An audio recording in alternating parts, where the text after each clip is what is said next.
You may think winter keeps its own counsel, that the forest grows dumb once the last leaf quits the oak. It is not so.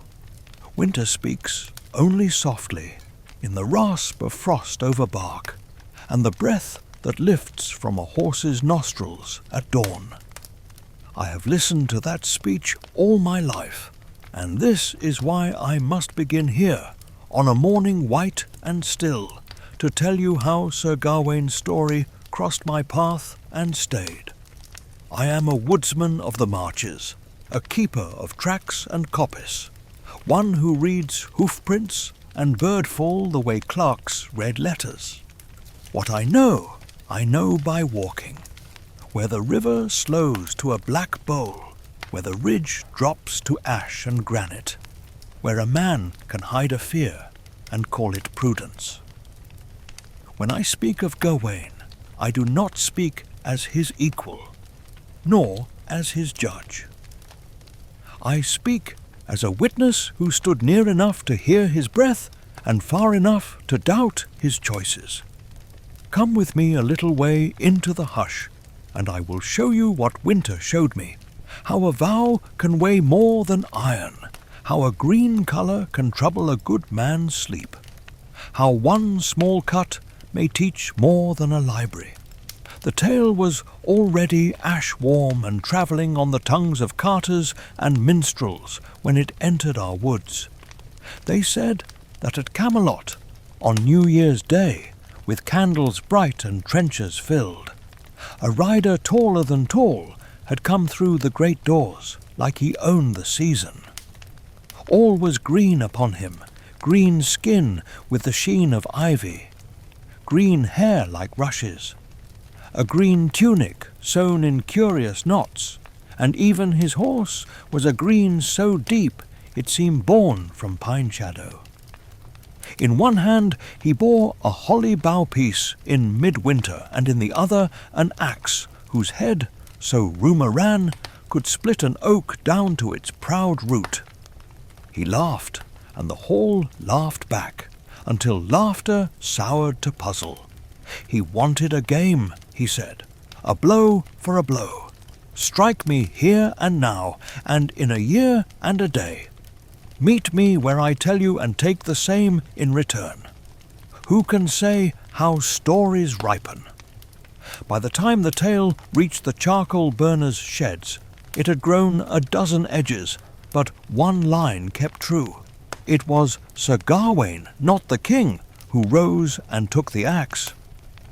I heard how he was courteous in his speech, careful with honour as a man is careful with tinder in wind. I heard how he swung true, and I heard, from mouths that wanted to be believed, that the great green head did not silence the game, but lifted from the rushes, held itself by its own hair, and spoke with its lips, naming a place beyond our borders, the green chapelland, a time when the debt would fall due. We are far from Camelot, here where my cottage sits in the seam between moor and timber. Kings' names are banners that only rarely flap this way. It is the weather that rules us. Yet all that winter the green stranger haunted our talk. Children woven up in shawls would put their fingers to their necks and giggle and go white, and then laugh again. Old men stirred the embers and shook their heads, as if the story had knocked some soot loose in their chests. I am no lover of wonders for their own sake. I have seen tree sap glow like wine in low sun, and a hawk drop from heaven without sound. That is enough wonder for me. But this tale had a seriousness in it that matched the timber-cut's creed. A pact made must be paid. I had my own work. I set snares, mended the fence that keeps my goats from educating themselves in the neighbours' cabbages, and marked the ice. When snow comes early, it lies with a firm patience. When late, it behaves like a flirt, settling, quitting. settling again. This was a late winter, and the cold did tricks. Sometimes walking the riverside, my boots would ring on ice like mallet on bell. Sometimes the ice was a lie spread thin over moving dark. I thought then of the courtly vow made in a warm hall, and the path it would force a man to take over such doubtful surfaces. Word goes faster than hoof in January, because mouths are less likely to founder than horses. By Advent, travellers brought fresher news. Gawain had set out at Michaelmas and gone by desolate miles, asking at monasteries and farmsteads after a chapel no priest could place on any list of holy sites. He had killed no dragons, claimed no maidens, and yet his name gathered a quiet respect, as if true courage disliked the blare of a trumpet. Some said he prayed to the Virgin and found at last a castle when the sky was the colour of iron. Some mentioned a lord whose eyes measured men as a miller measures grain. Those details would matter later, for now they fell on my ears like notes of a song I did not yet know the tune to. What does a woodsman know of knights? Enough to tell a good rider from a showy one. Enough to see whether a man sits the saddle as if born to it, or put there by flattery. Enough, too, to recognize the sleep that comes to travellers who have eaten just enough and warmed their hands just long enough to remember what home felt like. If you have ever walked a road at dusk after honest labour, you will know the little grace I mean. A slice of bread tastes like a festival, a low fire like a blessing, a clean cup of water like a psalm. Gawain would learn such graces. Every man who keeps his promise beyond the boundary of comfort must learn them. As for me, I kept to my rounds and to the quiet counsels of winter. I split logs while the hazels smoked and read the wind. I taught a boy from the village how to see the fresh, nick a cartwheel leaves in frozen mud, and how to tell a weasel's path from a stoat's by the length between the prints and the neatness of the bound. These are not courtly arts, but they can save a life. The boy asked me if the Green Knight would truly keep his date. I said I did not know. I said the forest keeps time far better than men, and if a vow had been nailed to the season itself on that New Year's Day, then the season would come to collect.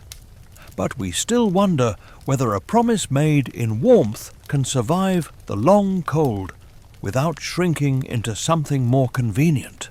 That wondering is not only for heroes. We promise small things every day. We promise to write, then put the work off because the kettle sings. To speak kindly, then let a rasp of temper cut where it ought not. To be brave in a narrow hour, then discover that courage is not a door we can open with the same old key. If you have ever sworn to rise early and then bargained with the next hour because the bed was generous, you know with a smile and a sigh what even Gawain must have known, that keeping is harder than saying. None of us then could guess I would one day ride with him to the chapel whose stones wear moss like old soldiers wear scars. None of us imagined that I would be the one to ask him, plain as a brother would, to turn back before the ground opened into peril. I did not yet know how a calm voice could be the bravest sound in winter. I did not yet know that green can mean life and trial in the same breath. All I knew was that the story had a direction like a river under ice, and we in the borderlands were standing above its black current, listening. If you will walk a little farther with me, we will leave my cottage now and climb the path behind it where the beeches lace their fingers and hold to the sky. From there, on a clear noon, you can see two countries at once, and on a cloudy noon you can at least hear both. The clang of a smith's yard away to the south, the long stringy cry of curlews to the north. It was from that ridge that I first saw a rider whose shield gleamed pale in the weak sun, and whose posture said both fatigue and purpose. He was not yet close enough to name. The forest named him first by the hush that went ahead of him, the way a ripple on a pond tells you a fish approaches before its back breaks the skin. There are counsels I may give, and things I must withhold until the time comes. For now, keep the picture. A winter morning, a woodsman who would rather speak of timber and thaw than of courtly games, and a rumour that dressed itself in green and would not be shaken off. In my experience, a man does not choose his guests in January. The gate opens because the snow makes all thresholds equal. Some guests bring laughter, some bring need, some bring a mirror. The one who came to me brought all three, and a question I still keep by the door like a broom. What does it mean to keep faith, when keeping faith will hurt? Before we go down to meet him, take a breath the way we do here, deep and slow, until the lungs protest and then release. The cold will make your eyes water and your heart beat a fraction louder, as if to declare itself present in the body. That is a good beginning. It was Gawain's beginning too, though he had already walked so many miles to reach it. The forest does not care for titles, only for footsteps. It received his with the same attention it gives mine, and in that equality there was a kind of mercy. He would need it. So would I. But we still wonder whether mercy and truth can ride the same road without quarrel. Now come. The path is narrow and the day is short. The story, like the winter, asks to be finished. Rumour came before the rider, as rumour always does. It threaded the hedgerows and took shelter in the smoke of alehouses. It arrived folded into a peddler's patter, tucked among needles and tin charms.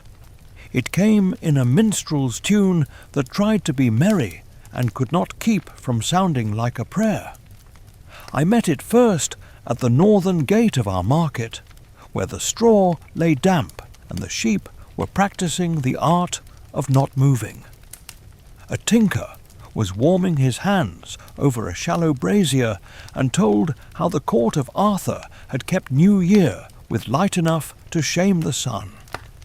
Then he leaned closer, as if the frost might eavesdrop, and said that a giant of a man had entered the great hall, dyed by nature or witchcraft in the green of marsh flags and holly, a green that made the candle flames look small. I have never stood in Camelot. I have, however, stood at the threshold of a stable where the hay was sweet, and a horse's eye regarded me without judgment, which I imagine to be close. The tinker said the stranger held in one hand a holly bough, winter's peace, and in the other an axe with an edge like a moon grown thin. He bore no armour and asked no hospitality save a game. Blow for blow, he declared, as if doom could be measured and wrapped. He mocked fear as if fear were a puddle a man could step over with dry boots. The hall laughed, then held its breath.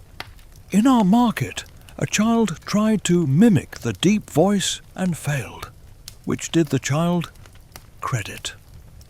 Another man, a drover with a scarf that had known better winters, insisted it was not the king, but the nephew who stood. Sir Gawain, he said, all courtesy and true measure, rose to spare his uncle the risk. I admired that detail, whether true or tailored. Courtesy is the art of placing another's trouble before your own, and there is no part of winter that does not teach this art. On the green floor rushes of the hall, they say, the knight raised the axe, and the green guest bowed as if to a barber. The blade fell. The head thumped to the straw and did not stop there. It was taken up by its own hair, and the lips moved with their task as neatly as a seamstress with a needle. A year and a day they spoke, and a place, the Green Chapel. I will not claim to have believed every syllable. The world is sober if you look at it just after dawn, before the noise begins. Yet some fables feel like knots tied in a rope you must one day climb. And this was one. There was in it a plainness that matched the way snow keeps its word once it decides to stay. A bargain had been laid on the table. Whoever owned the table, whoever washed the cups afterward, the bargain would remain. We live far from the circuits of kings, and what we know of courts we learn from the way men walk when they are used to polished floors.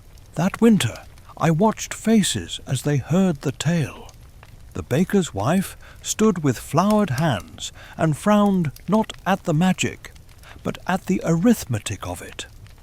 A blow given and a blow returned, she muttered, as if tasting the measure in her mind. A teamster, practical as a hammer, asked where this chapel could be, for in all his miles he had never hauled past such a name. A monk from the priory raised a brow and said that some chapels are not on any list of saints, but still hear prayers. He said it gently, the way fire speaks to cold. His fingers smelled of ink. If you have ever waited through the last hour before guests arrive, you know how the house seems to shrink and expand at once. The kettle hurries itself, the door latch suddenly matters. That was the feeling in our hamlet as Twelfth Night passed, and Lent showed its shadow at the edge of the calendar. We had among us men who had seen winter take oxen in a single cruel week and let them go in the next, and women who could make a feast from a heel of bread and a turnip that had survived the frost by stubbornness alone. We are not easily astonished, yet the image of a green stranger with his head talking in his hands would not loosen from our thoughts. It was not horror that held it there. It was the neatness of the promise. One noonday, a ballad singer came by, a fellow with a sore thumb wrapped in linen. He sang of Arthur's hall with its long tables and banners, and of Gawain's grave courtesy. He sang of the axe that shone, and the holly that did not drop a single berry as the head fell. A small grace I admired in the telling. He sang too loudly for my taste, but in the quiet under the tune I heard something steady. Not wonder, not fear, an acceptance, like a mill accepting grain. The song made the vow sound like a wheel finding its groove. I cut timber that afternoon. Hazel gives way if you speak to it with the right angle. Ash can surprise you with a curl of grain where you wanted a straight heart. The sky held itself close to the earth, and the light smelled of smoke. As I worked, I thought on promises. When a neighbour borrows a spade and does not return it, the lack is a dull pain in the shed. When a man promises to meet an axe a year hence, the lack is a bright pain everywhere he looks. Would Gawain look at each fire as if it might be his last warm place? Would he taste each crust as if it must stand for bread in general? A vow alters the flavour of small things. If you have ever resolved to give up drink or bitterness, or the habit of postponing kindness, you have seen how the world begins to glow along different edges, difficult ones. The market talk veered into the everyday and back again. Someone swore that Gawain had already set out, slipping from Camelot with the sun still weak, carrying a shield that shone with a red star in a golden knot. Someone else said no, he would feast and feast again, any man would, and hope the calendar discovered a way to forgive him before March. The truth was simpler and more stern. He left in good season and set his course not by taverns, but by questions, asking at crossings and cloisters for a chapel men could not name. It amused me to picture a knight at a low wall speaking softly to a shepherd who had never seen a carved stall in a choir, the two of them equal in the ordinary wind. A pedlar who had lost 2 buttons to the cold claimed the axe head had been green as well, and that beyond its paint lay a metal no smith could speak of in public. Perhaps. I know this much. Iron sings when it is honest. I have heard an axe tell the truth against seasoned oak in a single clean syllable. If a blade were enchanted, it would still need to find that true pitch in wood or neck. I thanked the pedlar for his amusements and traded him a twist of waxed twine for the tale, which was fair. The roads hardened. Ragwort stalks retained their grey outlines against the snow, as if drawn there by a careful hand. It was the season when a simple chore grows noble. Bring in water, and you have fought a small battle with ice. Mend a boot, and you have kept the foot of a friend from spending the night arguing with frost. I am not ashamed to say that my most valiant act those days was keeping kindling dry. Courage, I have found, begins in the shed before it sees a battlefield.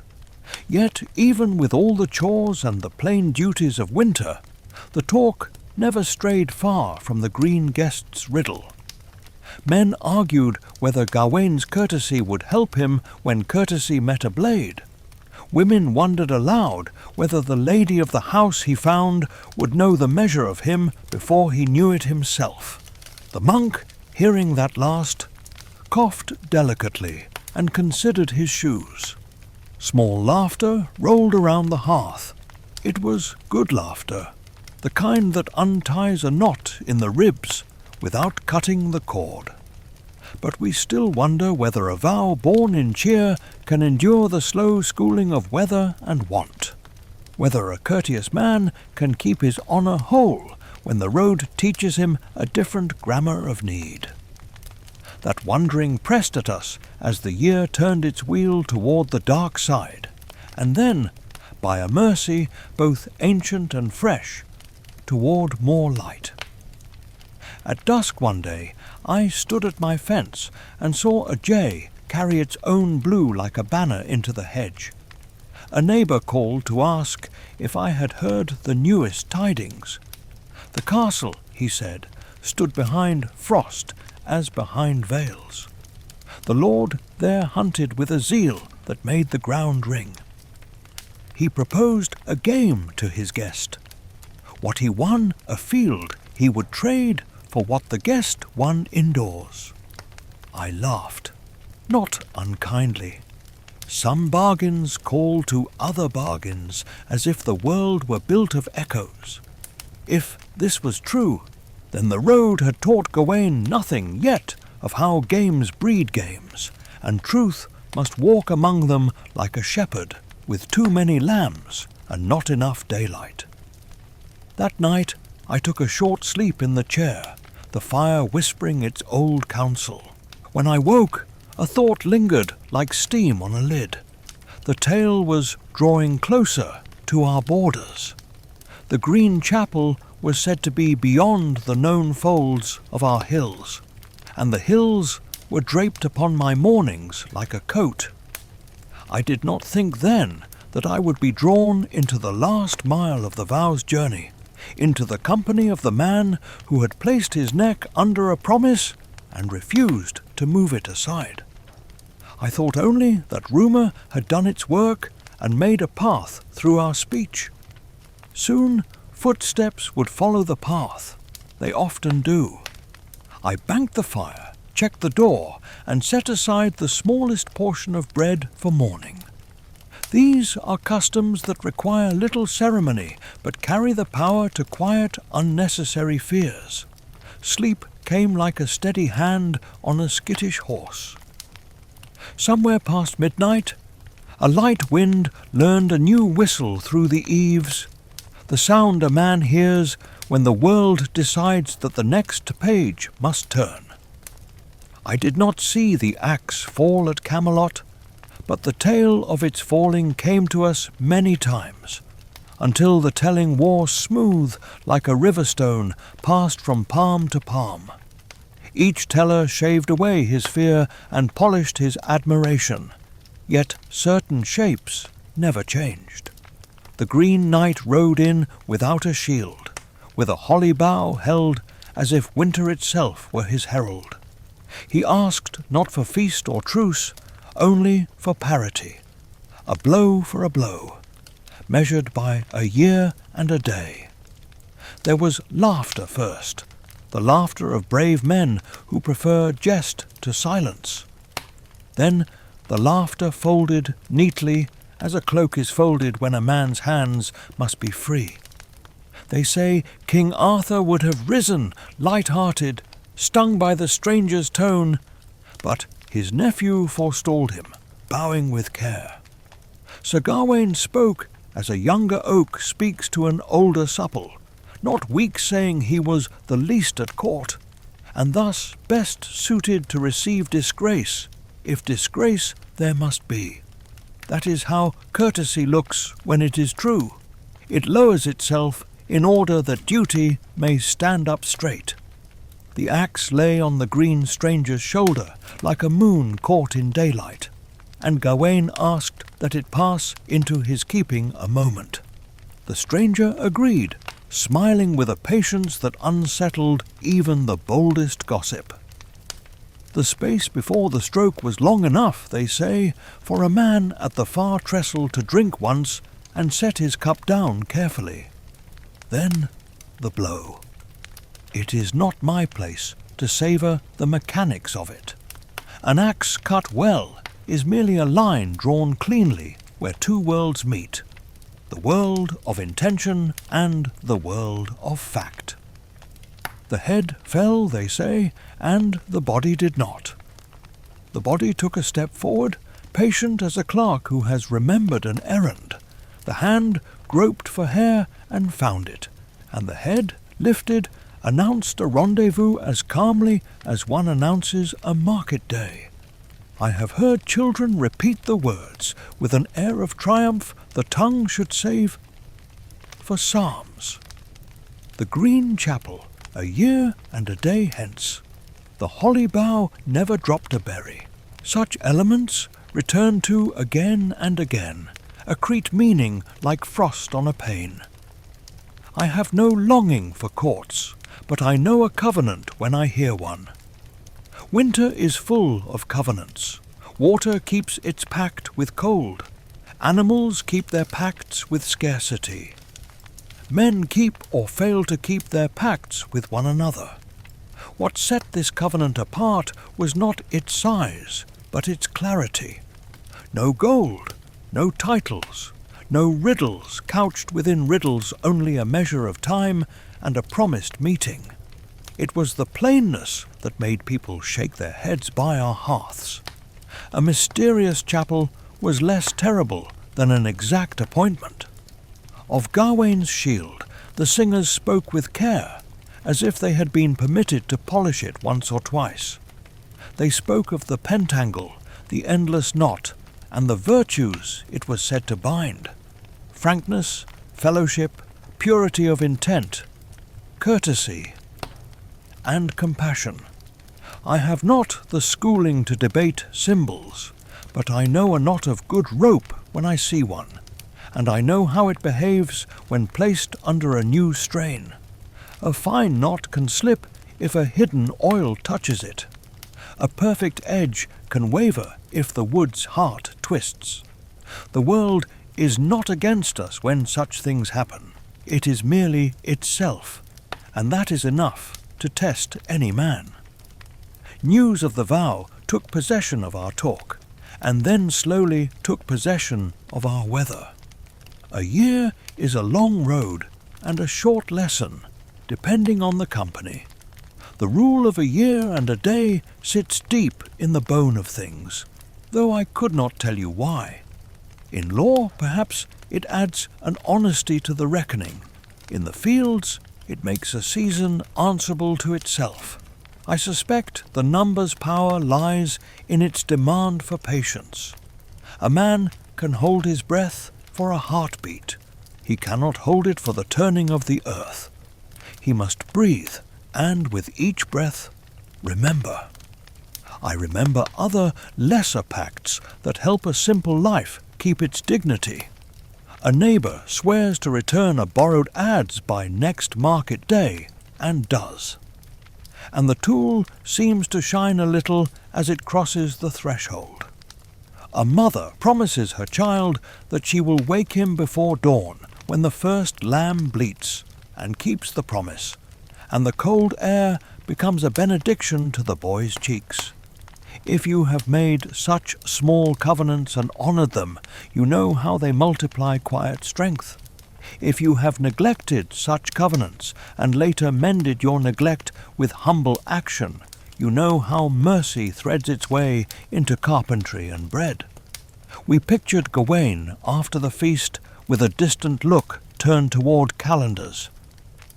Did he mark the months not as harvests, but as steps into a narrowing corridor? Did he taste sweetness with a gratitude sharpened by the thought of a blade held in trust for his neck? Gratitude changes the savour of food. So does dread. I have eaten a rough heel of rye by a coppiced hedge, and found it tasteful because nothing troubled my spirit. I have eaten a rich stew at a lord's hearth, and found it flat because I had spoken rashly to a friend, and owed him repair. The broth obeys the pot, but the tongue obeys the heart. Some fond of pretty turns said the axe's shadow walked a pace behind Gawain from that day forward. I do not love such finery in speech, yet the image served in one respect. The vow had become a companion, not a pursuer. A vow listens as you choose your path over ice, as you decide whether to accept the second cup, as you answer a stranger's question without seeking advantage. A vow can be company if a man lets it be. Sometimes good company, sometimes too good. Like a friend who will not accept your first excuse and insists on the better one. There were skeptics, and I prized them. A wheelwright with tar on his hands asked whether a green man could die by an axe that he seemed to own. Another doubted that any chapel worthy of the name would be the stage for such a bargain.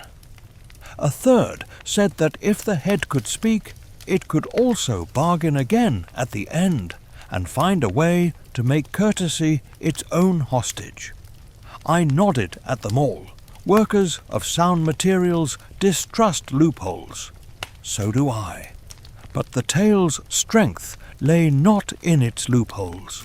It lay in the way it asked a decent man to keep a decent word, even if the ground proved strange underfoot.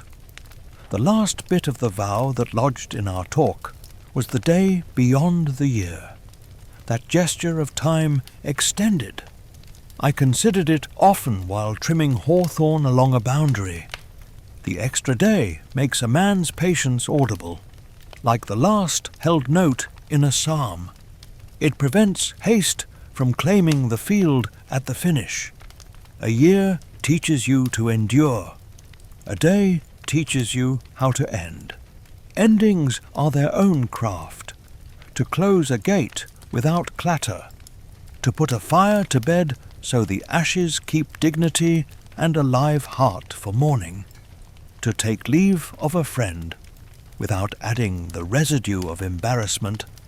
These things are not small. Now and then I tried the vow on my own life, as a man tries a coat in a shop he cannot afford. Suppose, I asked myself, the Green Knight had stood in my doorway and declared a woodsman's version, "Give me your best piece of seasoned ash now, and in a year and a day I will take your good hand in return." What would I have done? My mind offered brave postures, while my wrist remembered the ache of winter. It is wholesome to measure oneself by an impossible scale, as long as one returns to possible tasks afterward and does them without sulking. But we still wonder whether the courage to speak a vow can keep pace with the quieter courage to live beside it, day after day. When no song is being sung and the kettle only barely boils, we wonder whether a bright pledge made in public can survive the slow private attrition of weather, of hunger, of the kindly lie that calls itself prudence.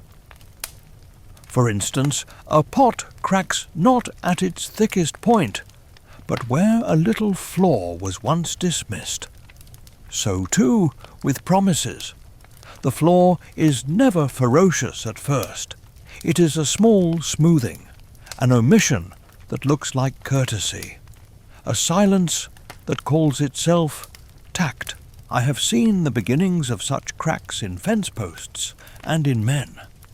As the year turned and the green chapel's name moved closer to our slopes, I thought less about Camelot and more about the bend in the path where a man must ride on or turn aside. There are only so many bends that matter in a life, and most of them arrive without a herald. Yet here was one that had announced itself a full year ahead, so even the birds might have prepared a commentary. In such clarity there is a gift, and also a trap. To know the test is coming is to begin the test early. Gawain began it in that hall when he lifted the axe, I think, and every breath he drew afterward kept time with a blade's patient clock. I am a practical man, and I will not romanticize that music. But it is a music a man can walk to without stumbling if he attends. Soon enough, that music would carry him to our borderlands and to my small knowledge of paths and perils. I did not yet know that I would be asked to guide him the last mile.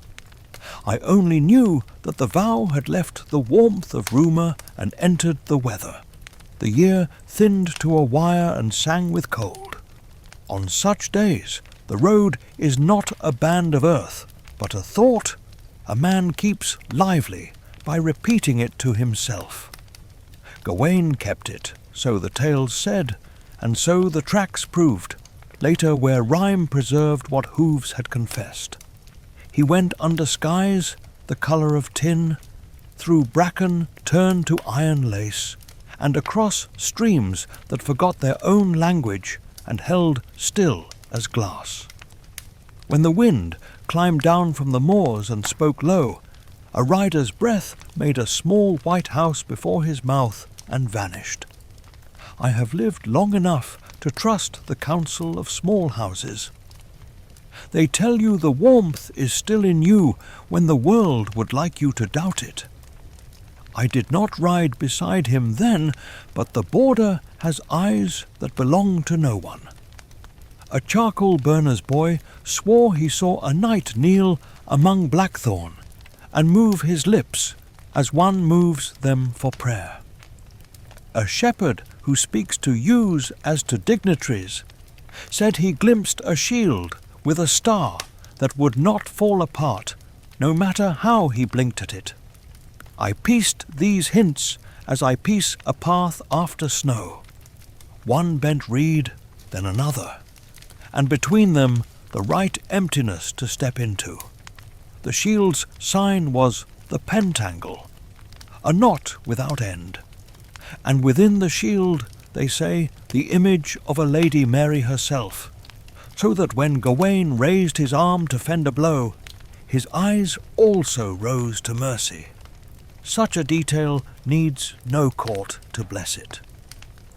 A man who carries a remembrance where he can least afford to forget has already learned a winter art. The road does not respect pains it did not cause. Gawain's were honest. He took the blows the land throws without malice. Sleet that needles the neck where scarf meets skin. Thaw that pretends at kindness and then turns the path to greasy treachery. Hillshade that keeps its ice like a grudge. The songs embroidered his trials with beasts enough to stock a saint's window-wolves, serpents, bears in their winter mines. But it is the small, persistent cruelty I credit. The boot seam that nibbles a heel until a man steps like a child. The helmet rim that presses a headache into the skull as a seal is pressed into wax. Great perils write a page, small ones turn it. He met both and read on. Sometimes the only chapel the man can find is a hedgerow bare as bone. He knelt there, I think, more than once, and said plain words to the cold air. Not the phrases that make courtiers nod, but the ones a carpenter uses when his rule will not lie straight, and his child coughs in the next room, and the rent is due in smoke and labour. I have prayed such prayers. They do not improve the weather, but they teach you which part of you has fingers strong enough to grip a vow. The winter had its domestic face as well. At farms he passed, a door would open a careful span, bright with brew, steam, and caution. A woman might place a trencher with a heel of bread and a ladle of thin stew on the sill, and draw it in again by its string if the rider proved to be a story and not a man. He was always a man. He thanked softly and gave what coin or word he could. The road is long, but it is also composed of short mercies. If you have ever walked home late, numb and grateful for a neighbour's lamp behind a curtain, the lamp meaning not wealth, only attention, you know how such mercies keep parley with the dark. He kept the season's feasts as travellers keep them, by memory and intention. On Martinmas he spoke a saint's name into the wind, and remembered geese that would not be his. On Advent Sundays he counted not candles, but miles, asking that light appear where map and rumour failed. At times he found a chapel hard as a chest, with a monk in it, and there he confessed what a good man confesses, when he has not yet done the one thing that will sting his pride. The monk would have nodded, I think, at the particular earnestness of a gentleman who already hears a blade a year away sharpening its attention. It is not only sin that needs forgiveness. Fear also asks for a clean slate so it can write itself legibly. I know the habit of talking to tools when company is scarce and the stakes are large. A woodsman will ask his axe to be true, and though the axe has no ears, it will still be truer after such address, because the speaker has steadied himself by speaking. Gawain would have had his own version with reins and stirrup leather. He would have thanked the horse in a good hour and begged it in a bad one. And the horse, being a creature of infinite honesty, would have done what horses do: work, and then demand hay. With the same serene faith, a monk demands matins. he saw strange economies. A poor man loves a rich loaf even if it breaks his tooth. A rich man loves a poor fire if it dries his gloves. He learned to measure days not by the sun, which hid, but by what courage accomplished between late and early.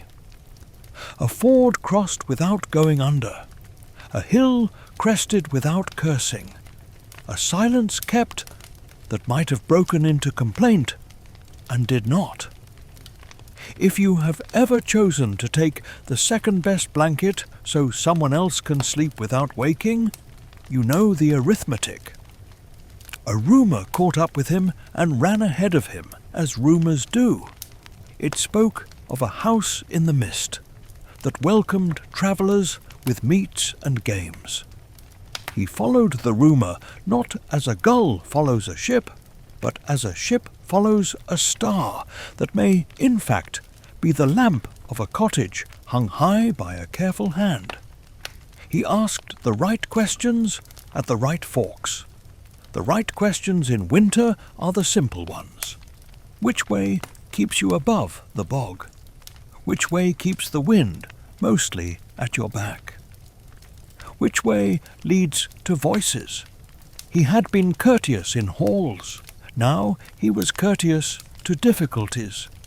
There is a manner of bowing to a gust that saves a man's hat without making him look ridiculous, and he learned it. There is a way to drink cold water that tells your gut you consent. There is a way to accept a stranger's kindness without planting in it the seed of debt. Courtesy is not only for oak tables.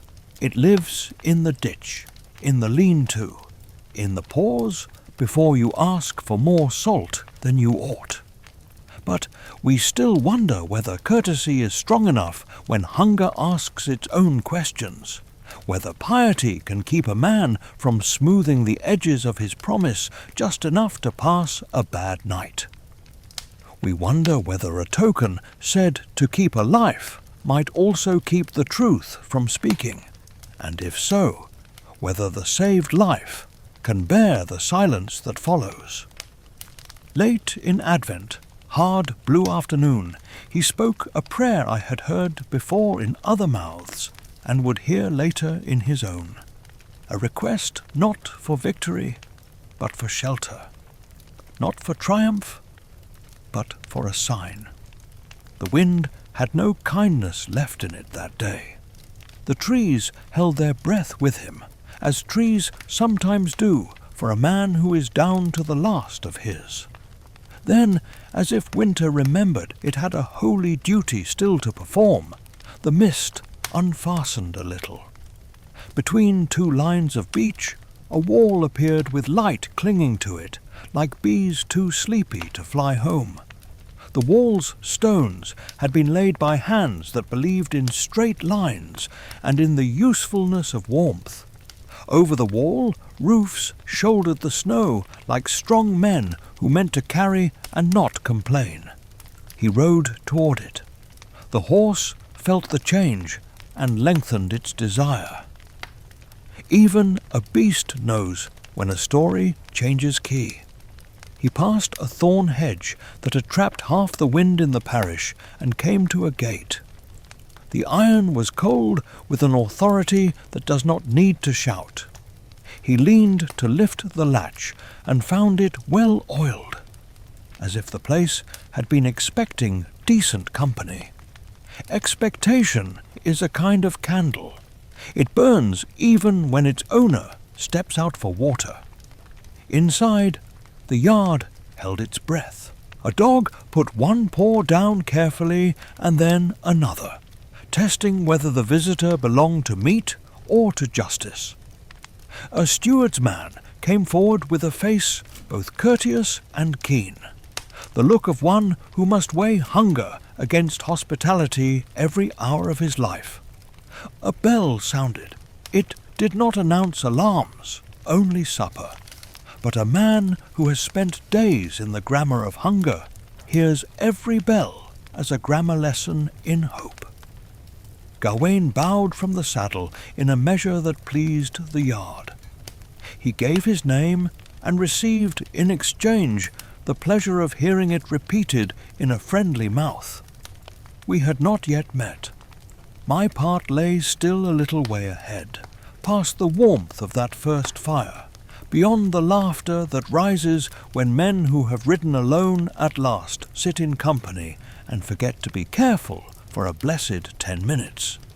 Yet the road had narrowed to a door, and the door had opened. There are few pure mercies in winter, but a ready threshold is one of them. 2 small things to loosen the knot. If you have ever come in from weather, and someone has thrust at you a bowl whose steam put its hands on your face before the taste did, you know what Gawain knew then. And if you have ever stood too long at a gate choosing between your pride and your need, you know that the simple lift of a latch can be a prayer answered. He passed through. The mist, being a polite host, stepped aside. The game that would test his promise sat already in the walls, waiting, polite as any host, patient as any trap that believes itself a lesson. The house behind the mist was not large as courts measure largeness, but it carried itself like a stout man who knows his strength and wastes none of it. The gate yielded, and with it a season's hardness. I did not stand in that yard then, but I can see it as the steward described it later. The trampled oval where hooves had practiced obedience, the trough with ice cracked like old glass, the broom marks on the stone where someone believed cleanliness an act of welcome. Kitchens breathe first in winter. The steam reached Gawain before the names did barley, onions, a low, persuasive meat, and a thread of crushed bay leaf. A traveller remembers smells as he remembers oaths. They took his reins with a confidence that told him he could rest if he knew how. He knew. He slid from the saddle as a man steps off worry for an hour. A stable boy, white-knuckled with purpose, whispered to the horse as if to a child on its first night away from home. Inside, warmth did what warmth always does when it is honest. It asked nothing and gave much. The hall was panelled in a patient wood. Above the hearth, antlers framed darkly an old story of winter and appetite. Herbs hung like small green maps from the rafter sage. Rosemary, a sprig of something I cannot name that leaves a bitter on the tongue and a clarity in the head. Tapestry along the north wall showed hounds working a thicket, their bodies all muscle and listening. Then the lord of the house came with steps that did not apologize to the floor. Broad in chest and easy in mirth, beard full as a holly bush after first snow, eyes that weighed a man and then weighed him again more kindly. He welcomed the guest as if long deprived of noble company. He held out both hands and took both of Gawain's as if to measure courtesy by palm, then called for drink. The cup was not gilded, but it held warmth like a faithful servant. "Sir," he said, and made the word ring without mockery. The household watched the pitch of the greeting and tuned itself to the same. Armour clinks differently when it is coming off. It sounds like a problem being solved. They drew the straps and set the pieces aside on a bench where lamplight treated them gently. One man wiped road salt from the greaves with a cloth as soft as a promise. Another lifted the shield with its red star in a golden knot and the image of a lady within. And he looked away a moment before he looked back, as men do when reverence takes them by surprise. Gawain stood in his tunic like a man remembered to himself, hair damp with thaw, cheeks hurt with the sudden luxury of blood returning to the surface. Clothes were brought wool that did not boast but performed, a mantle that had been waiting in a chest, like a hope someone dare not voice. He washed, not like a courtier sprinkled by a page, but like a weary creature relearning the alphabet of heat and water. A chaplain with ink in his nails nodded as he passed, and Gawain nodded back, as one nods to steady things, to clergy, to ropes, to stars. The bell marked a service, not long, honest with winter's brevity. He spoke the small words men speak when they wish to say large ones and lack breath.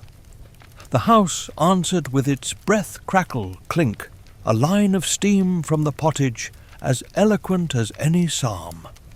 Then she entered, the lady, light of tread without the cruelty light sometimes has. Her eyes knew the geometry of the room in a glance. Her greeting bowed finely toward courtesy and tipped almost toward mischief, then righted itself with a grace that left the air brighter. If ever you have watched a blade shine without cutting, you have seen that look. She noted the guest's fatigue without naming it, and the noticing was a cushion under his pride. A second woman, older, grave as if the years had asked her many questions and she had answered most of them, sat nearby, a presence like the sound inside a shell when you hold it to your ear. The hall made room for all kinds of weather. Supper answered hunger in order. Broth first to coach the stomach back to its duties, then bread with a crust that remembered summer, then meat that had known seasoning and patience. Laughter obeyed the same order, arriving slowly and then warming the table's length. The Lord listened more than he spoke, a sign, I trust, in any man who commands dogs and people both. He asked little questions that added up to knowledge, where the roads had spared their worst, which priories kept good maps, whether the mare favoured her off foreleg on hills. He did not press on the name of the chapel, and Gawain did not volunteer it.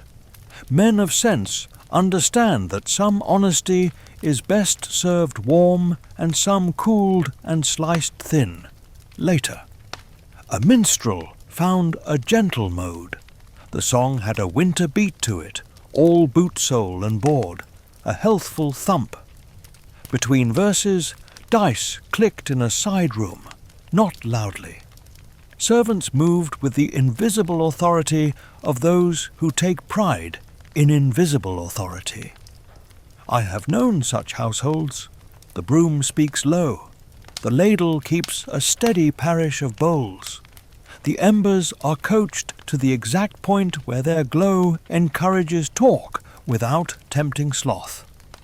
A child a page, more likely peered from behind a pillar as a squirrel peers around bark, wanting to see the night that songs had been training him to imagine. At the Lord's request, Gawain told a little of the road, enough to honour the bread, not enough to spill its salt. He spoke of ordinary mercies, and did not adorn them, the hedge that held the wind where his cloak could not, the ford that stayed shallow by some old agreement with stones, the kindness of a door cracked just wide enough for a bowl.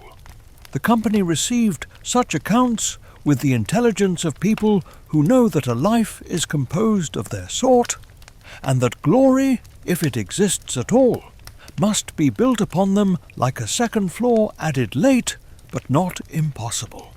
I am fond of small comparisons. They keep a man from mistaking the chandelier for the roof.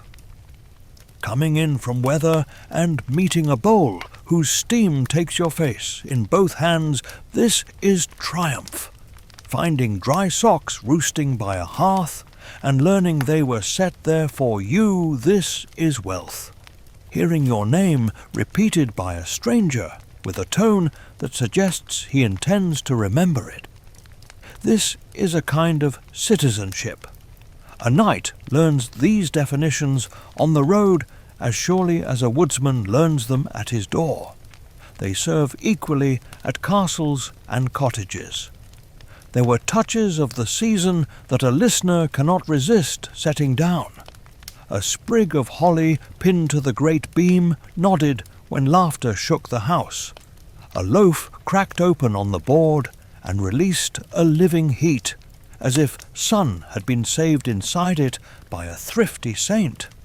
The dogs in their place, they had a place. For good houses give even appetites a liturgy dreamed and flicked their paws when the minstrel mentioned stags. The lady's sleeve, brushed by firelight, briefly held the colour of peaches, which no one there would see for months. After grace, the talk tilted toward the bright business of Christmas to come, and the house gave a contented creak, like a boat adjusting to a new, generous cargo. Beneath the tapestry of comfort, the warp of purpose held. The Lord's glance found the shield more than once, as a huntsman's eye finds the wind without seeming to look. The older woman watched the younger the way winter watches spring, not jealous, but remembering things spring forgets. And Gawain, though his back eased and his hands lost their ache to the good manners of warmth, never let go of the invisible handle of his vow. A man can sit grace on his knee and still keep his boots on. The night softened the day's sharp edges. A servant showed him a chamber where linen admitted the possibility of sleep. He knelt to say the words travellers say when they have borrowed a fraction of the world's sweetness and wish to return it with interest. He thanked the Virgin, whose face had ridden inside his shield, like a thought that will not be dislodged. He set the shield where he could see it if dreams proved faithless. He slept as men sleep when their bodies have argued them into it and their minds agree to adjourn. Morning rose and found the house already awake to its duties. Bread learned the heat, knives learned restraint. The Lord walked the hall humming a bar from last night's tune, and the hum made agreement with the windows. He greeted Gawain with a look that had sharpened in the night, as some men's looks do when thoughts have hunted and brought meat home. The greeting remained warm, but within it glinted a question, neat as a hook concealed under a bright feather. Hospitality had not changed its nature. It had remembered its bold cousin sport. But we still wonder whether warmth that asks nothing can truly ask nothing, whether a fire that dries your cloak does not also hope to see how you carry yourself when you are dry. We wonder, too, whether a man who has been given shelter can refuse the next gift without injuring the first, and if not, how he must weigh gratitude against the straight, clean edge of a promise. Two lightnesses to leave here before the game is named. If you have ever found a forgotten apple baked into a crust by someone who knew your afternoon would be long, you know why Gawain's eyes rested gratefully on the board. And if you have ever laughed at something not especially funny, simply because the room was kind and the hour forgiving, you know how a house itself can be a companion in courage. The house was ready, the guest was rested, and the season, which had the previous day unclenched its fist enough to let a door open, now raised an eyebrow as if to say that kindness had finished its introduction and would bring in its friend, trial. The Lord's smile widened. The lady's silence ripened. The dogs sighed as if remembering a future. Somewhere behind all of it, Iron remembered the shape of an axe and refused to be surprised. Morning made a bright argument of the windows, and the house answered it with arrangements. Platters moved as if the table had memorized them in the night. The steward's voice was a soft blade, dividing tasks. The hounds paced that particular figure. 8 of expectation, known to any yard where the day's work starts with horns. The lord of the house smiled the way a man smiles when he has decided to be generous with fate. He clapped his hands once, and the hall leaned closer without seeming to. I was not yet among them, but I know how a room holds its breath before a proposal. There is a stillness that belongs to courtesy, and a stillness that belongs to contest. That morning the two became neighbours.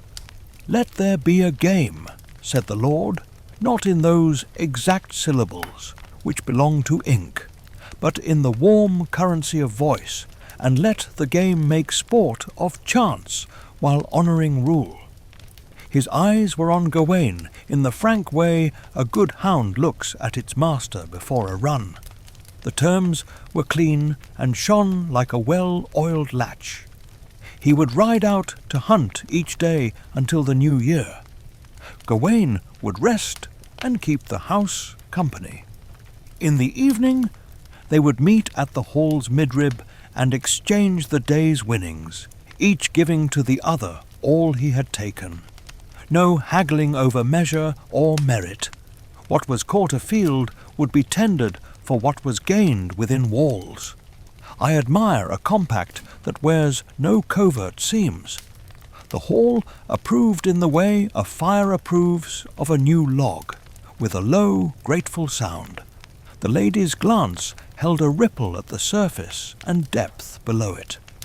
The older woman watched the ripple become a circle that only she could see. Gawain answered as a man answers when hospitality has taught him its grammar. Modestly first, to test the claws for traps. Then gladly, as if gladness itself were a rope thrown across a gap. He placed his word in the lord's large, cheerful palm, and the palm closed on it with a laugh. I have cut many kinds of wood, and each announces itself by the scent that leaps when the blade opens it. Hazel is milk and rain. Ash is clean bread. Oak is a hymn. So with games. Some smell of malice as soon as they are named. Some keep the air wholesome. This one, at least in its first fragrance, promised exercise and frankness. The lord would match himself against beasts. The guest would match himself against idleness, which is a more complicated beast. The exchange of winnings made a bridge between their efforts, a way to say that courage has several dialects and a single tongue at supper. Breakfast wrapped itself up with the neat economy of a practised house. Horns found hands. Knives found sheaths. The lord's horse stamped a stanza in the yard that every groom could recite.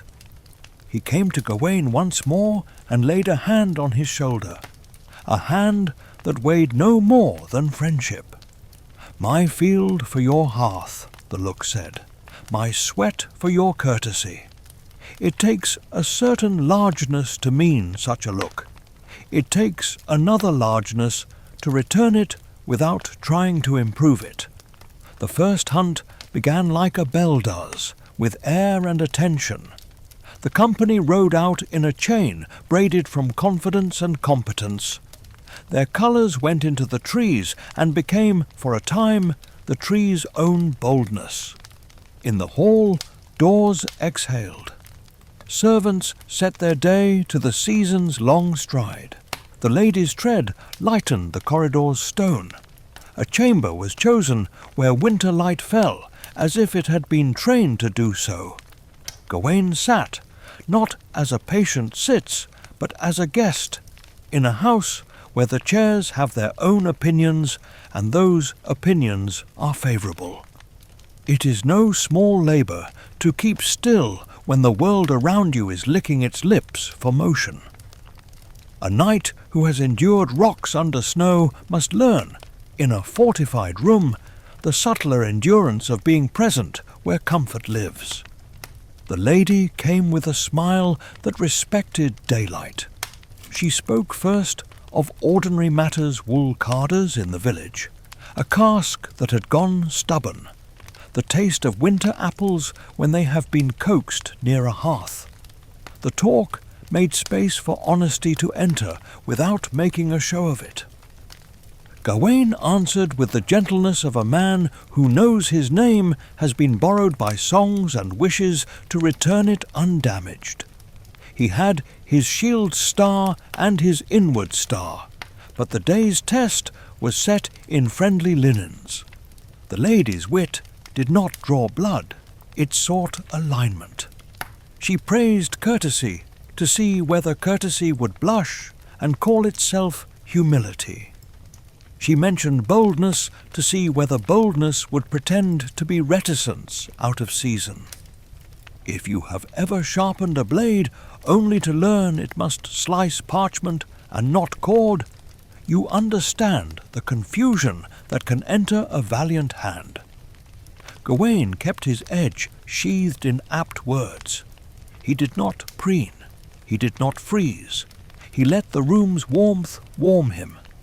And then he put his own warmth back into the room, measured. As for the woods, they made their iron music. Hounds wrote their arguments through gorse. Men answered with the punctuation of horn and shout. A deer runs as if inventing a country only it understands, and a good huntsman reads that invention faster than the ink can dry. By noon they had a rhythm. Drive, hold, take, pause, praise, bind. The Lord rode as one rides when winter asks for a little joy, and a man, grateful, pays gladly. If the kill was clean, a dog's tail wrote approval upon the snow as a clerk writes justice upon a page. The two theatres of the day forest and chamber played their double upon a single stage, the Lord's compact. Gawain, who had won small things all morning, smiles that felt like the candour of bright glass, words that agreed to be true without being heavy rose when the light bent its mind toward evening. He had permitted one courtesy to become a kiss, a currency the house accepted without blush when minted by the lady's tact and the guest's exactness. It was not an advance, it was a tithe, paid with clean hands. He waited to present it as his winnings, and though a lesser man might have concealed such earnings under a jest, he did not. He was, in that moment, the kind of rich that makes a poor place proud. When the horns returned, the yard sang its welcome. The hounds believed dinner a theological certainty, and had the look of creatures vindicated by doctrine. The Lord's face found that read. The cold puts into a man who has been fully alive for some hours and has nothing to be ashamed of. He laid his take upon the board venison sweet, with the pale sage of frost, and he asked cheerfully after the guest's luck. Gawain rose, cheeks warmed by the same fire that cooked the stew, and gave the Lord a kiss, exact in measure, candid as coin. The hall laughed, but kindly. A rule had been honoured so precisely that jest found no purchase for cruelty. I have seen exchanges at dusk that felt like shrift. A cooper barters a hoop for a favour owed since Michaelmas. Two neighbours pass between them a borrowed rake and a slice of news about a child's fever, and the transaction, closes with a handclasp that contains more medicine than garlic ever did. The Lord's compact that first evening had some of that healing in it. It taught the room that value can cross from field to hearth and keep its holiness.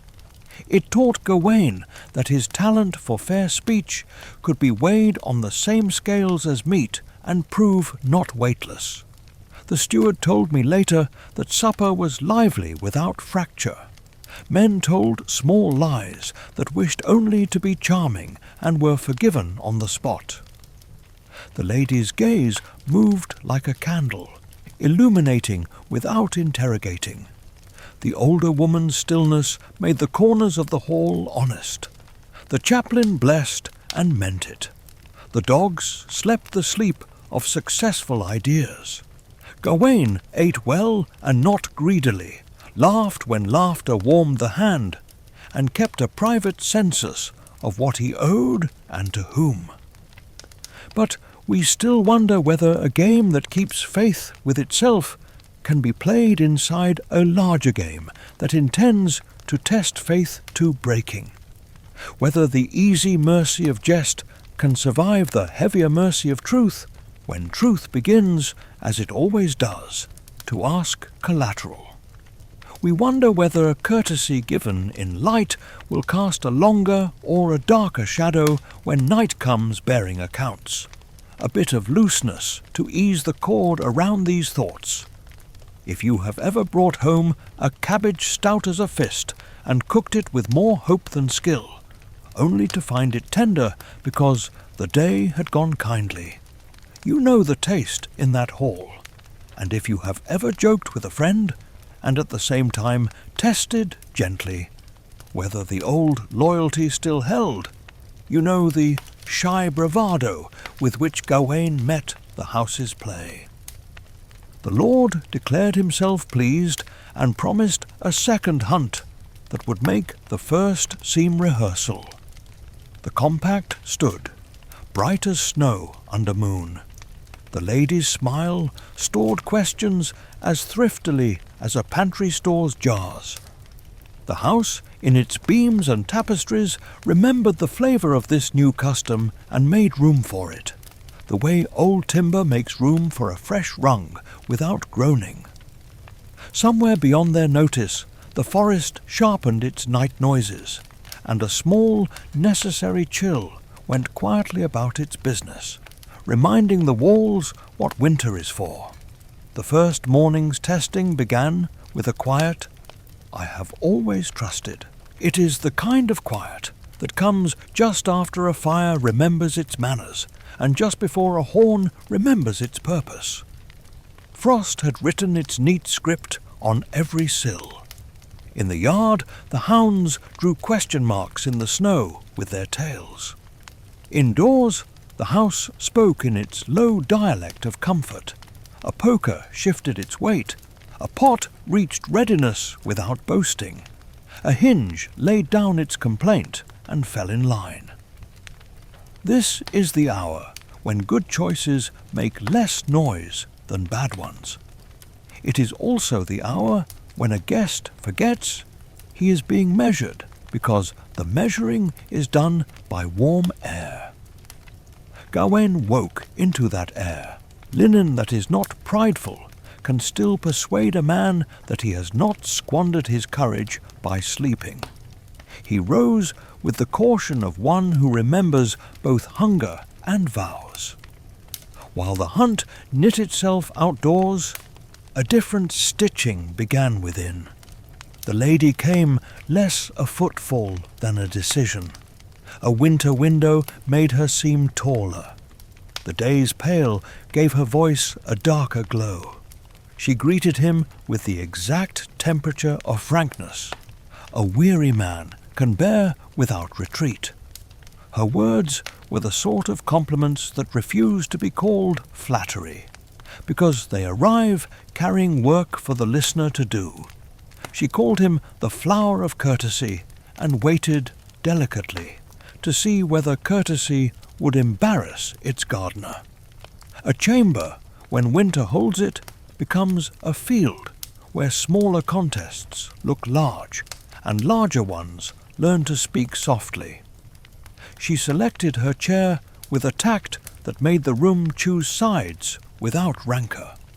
The older woman had not come. Her absence lay in the doorway like a folded cloak.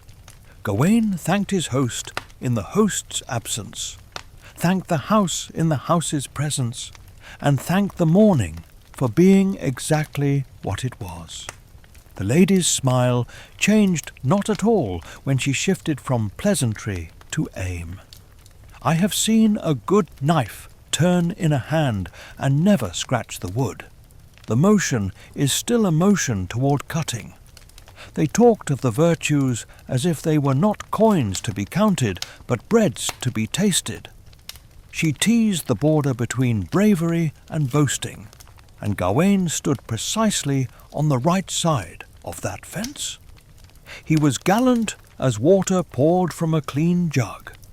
She asked whether a knight devoted to excellence must not also be devoted at times to confession of desire.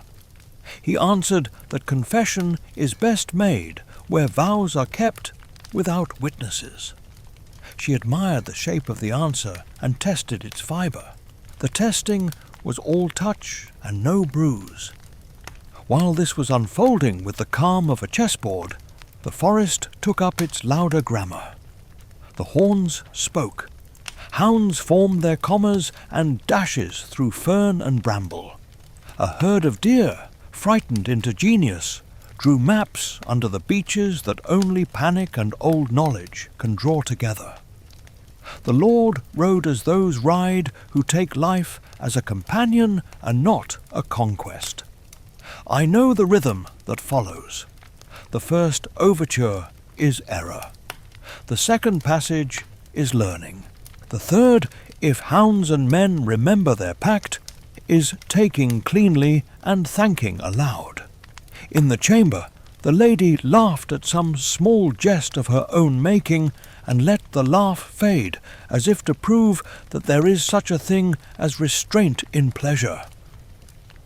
Gawain set his hands one on the other, as a monk does when he wishes to show he has them both, and needs neither. She stepped an inch closer. It was the kind of inch that the world rarely notices, and the soul never forgets. She praised his reputation not for feats of arms alone, but for a manner that had made timid people brave enough to speak. I marked that phrase when I heard it later. To make timid people brave enough to speak is a form of knighthood not taught by lances. He thanked her not with the swift thanks that closes doors, but with the slow thanks that leaves them on the latch.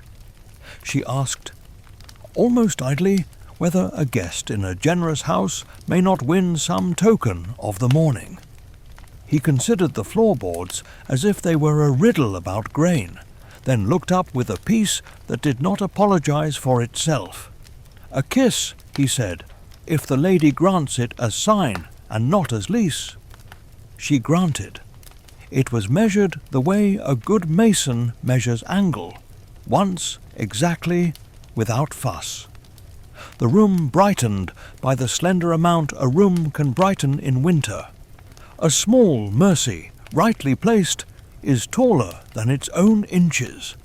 If you have ever stitched a glove by the light you had rather have saved for reading, you know how careful hands can make a cramped hour feel wide. And if you have ever been given the last apple in a bowl by someone who pretended they had already eaten, you know the respectful hunger in Gawain's eyes when he returned courtesy with courtesy and refused all greed. The lady lingered for discourse, not plunder. She asked after journeys, and he offered the ordinary marvels, the only kind that do not sour when told, the ford that chose not to grow teeth, the monk who had a map in his mind and kindness in his sleeves, the door that had opened to the precise width of a bowl and then closed before gratitude could shame either side. She listened as people listen when they have grown used to being the most interesting object in a room. It pleased her to be second for a little while. Then she rose with a promise written invisibly in the hem of her gown, and left him to the quiet he had earned. Outside, the deer broke and were gathered again. Snow lifted at their hocks and fell back into itself with agreeable obedience. The Lord's cry at the taking was not savage. It had in it the sound of a man who understands that hunger and grace are fellow travellers. The carcasses were handled with the liturgy all true huntsmen keep. Dogs were praised with sobriety, boys with patience, the winter with a nod. Meat came home as a form of kept promise. When the light tilted, the house prepared its evening arithmetic. A compact must be totted up in a public voice, or it will go rancid in private. I have said elsewhere that armour sounds like a solution coming together when it is put off, when it is taken up again at dusk to carry honour rather than defence. It rings like a church key testing its own fitness. Gawain stood and considered what he had won and what he would owe. He did not preen. He did not delay. The kiss hung on his lips, as truth hangs on a scale, openly, with gravity, and without pretending to be something else. The hall admitted the hunt the way good rooms admit weather, making space, never cowering. Steam walked before the platters. The Lord came in wearing triumph that knew its language and would not misuse it. He laid venison on the board as if laying a hymn where a psalm had been expected, and the exchange began. Gawain stepped forward with the exact cadence of a man who intends to be remembered primarily for clarity. He set the kiss upon the Lord's mouth, neither more nor less than the morning had given him. Laughter rose and took its healthful walk around the rafters. The Lord, delighted, demanded the account, and Gawain, equally delighted to keep the compact's letter alive, offered the account without embroidery. I have seen oaths drown in mirth, and seen them rescued by a well-timed exactness. This was the second sight. The room grew larger by an inch no architect could draw. Such inches matter. They make space for truth to pass without scraping its shoulders on pride. Supper honoured the day. There was the hot reek of clean meat, the clean salt, the bread that had kept its summer flavour under blankets of flour.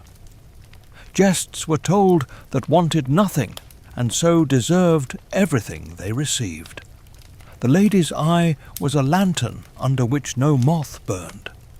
The older woman returned to the room like November returning after a brief holiday the sun had taken, and her presence made the corners remember themselves. But we still wonder whether truth that begins with a kiss can keep its courage when gifts grow more shining and the hand that offers them learns the shape of our weakest guard. Whether a bargain that tastes of laughter for 2 nights can endure a third without acquiring the metallic afterbite of a hidden clause. 2 small loosenings for those who have eaten their fill and are tempted by reflection to tighten their belts too soon. If you have ever come home with a modest success and laid it on your table to the applause of exactly 3 people who mattered, you know why the Lord's face shone without pride. And if you have ever stood at the sink after guests have gone, warming your hands in dishwater and smiling because everything that needed saying was said with measure, you know the relief that sat down beside Gawain as the fire settled low. Night braided the house to the wind. The compact, satisfied, asked to live another day. The horns slept. The dogs accepted that joy has a bedtime. Gawain closed his eyes, knowing that morning would come with the same quiet he trusted, and a test grown half a hair finer. In winter, half a hair is a line a man can feel against his throat, even when his collar is turned up. He slept at peace with that knowledge, which is one of the braver ways to rest. The second morning carried frost with a little more argument in it, as if the night had sharpened its teeth on stone and left the filings in the air. Windows showed the day before the day, agreed to be seen. The house woke in a lower key. Even the bell for kitchen hands sounded like iron that had decided to be serious. Outdoors, the hounds patterned the yard with impatient arabesques. Indoors, a log gave way with a sigh that resembled consent more than complaint. This is how a day of sterner test announces itself to those who care to listen, not with thunder, but with tidiness. The Lord came to table wearing the cold the way a good sailor wears wet, as something he had consented to, because consent was the price of sport. He spoke cheerfully of boar, of the blunt wit of that animal, and the trouble its courage makes for men who undervalue their knees. A boar will not plan 1,000 moves. It will make one move insistently until your stance forgets its manners. He lifted a cup, blessed the morning with a temperate jest, and made ready. The compact was remembered aloud, the exchange of winnings at sundown. No additions, no subtractions, and agreed to as one agrees to prayer. Not with novelty, but with peace. The horns went out, as if pulled by the breath of the forest itself. The yard reassembled into its usual meanings. Scoured troughs, steam listing like tired flags, hound prints melting into the promise of evening. In the chambers, where winter preserves time like fruit in jars, the lady entered. She wore quiet intention. If the first morning she had been a scholar of courtesy, today she was its examiner, carrying questions sharpened until their points gleamed and their shafts looked like ornament. The older woman did not attend. Absence can be a tool sharper than presence when applied to a narrow task. Gawain, rested, met her with that blend of humility and good sense which persuades even temptation to put on its better clothes. The conversation began with the day's plainness. She spoke of how the cold draws colour from the world and concentrates it in several important places, in cheeks, in wine, in fire. She said a man brave enough to ride into December should not be shy of naming warmth when he meets it indoors. He answered that warmth named too loudly becomes heat, and heat misnamed becomes harm. The words were amiable, the meanings were armoured. Outside, the forest took instruction from the boar. The first day's deer had obeyed the grammar of flight. The second day's quarry insisted on the grammar of refusal. The hound's music changed accordingly, dropping its higher curiosity for a lower drumbeat of necessity. A thicket received the boar and gave him back only when branches had learned fear. Men who had counted on the predictable kindness of deer learned to count again. The Lord's voice moved through the bracken with the respectful authority of one who knows that courage is not taller than flesh.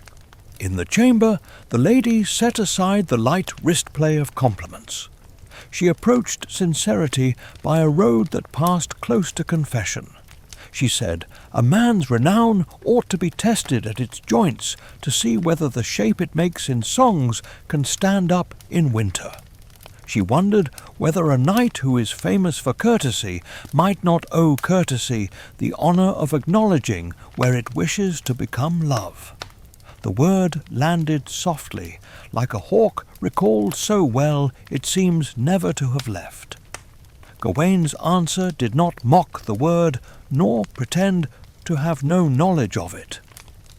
He praised love as the highest tutor of men, and said it demands a school different from a borrowed room. A lesser guest would have mistaken firmness for frost. Gawain permitted warmth without permitting harm. He returned wit for wit, not as a debtor returns coin, but as a neighbour returns a well-mended bucket.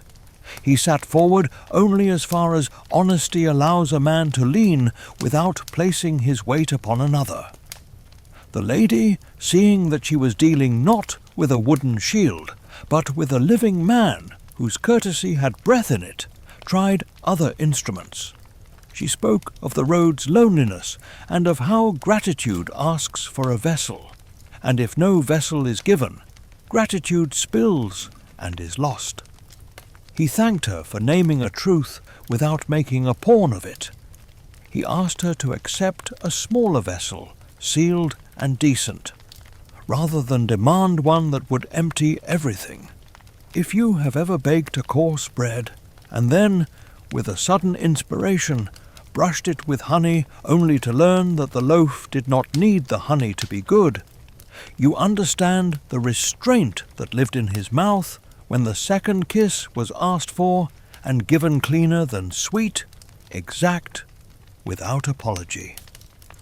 And if you have ever sat by a window mending a thin place in a mitten while the weather insisted that all thin places were mortal sins, you know the satisfaction in the lady's eye when she discovered that gentleness can be stubborn.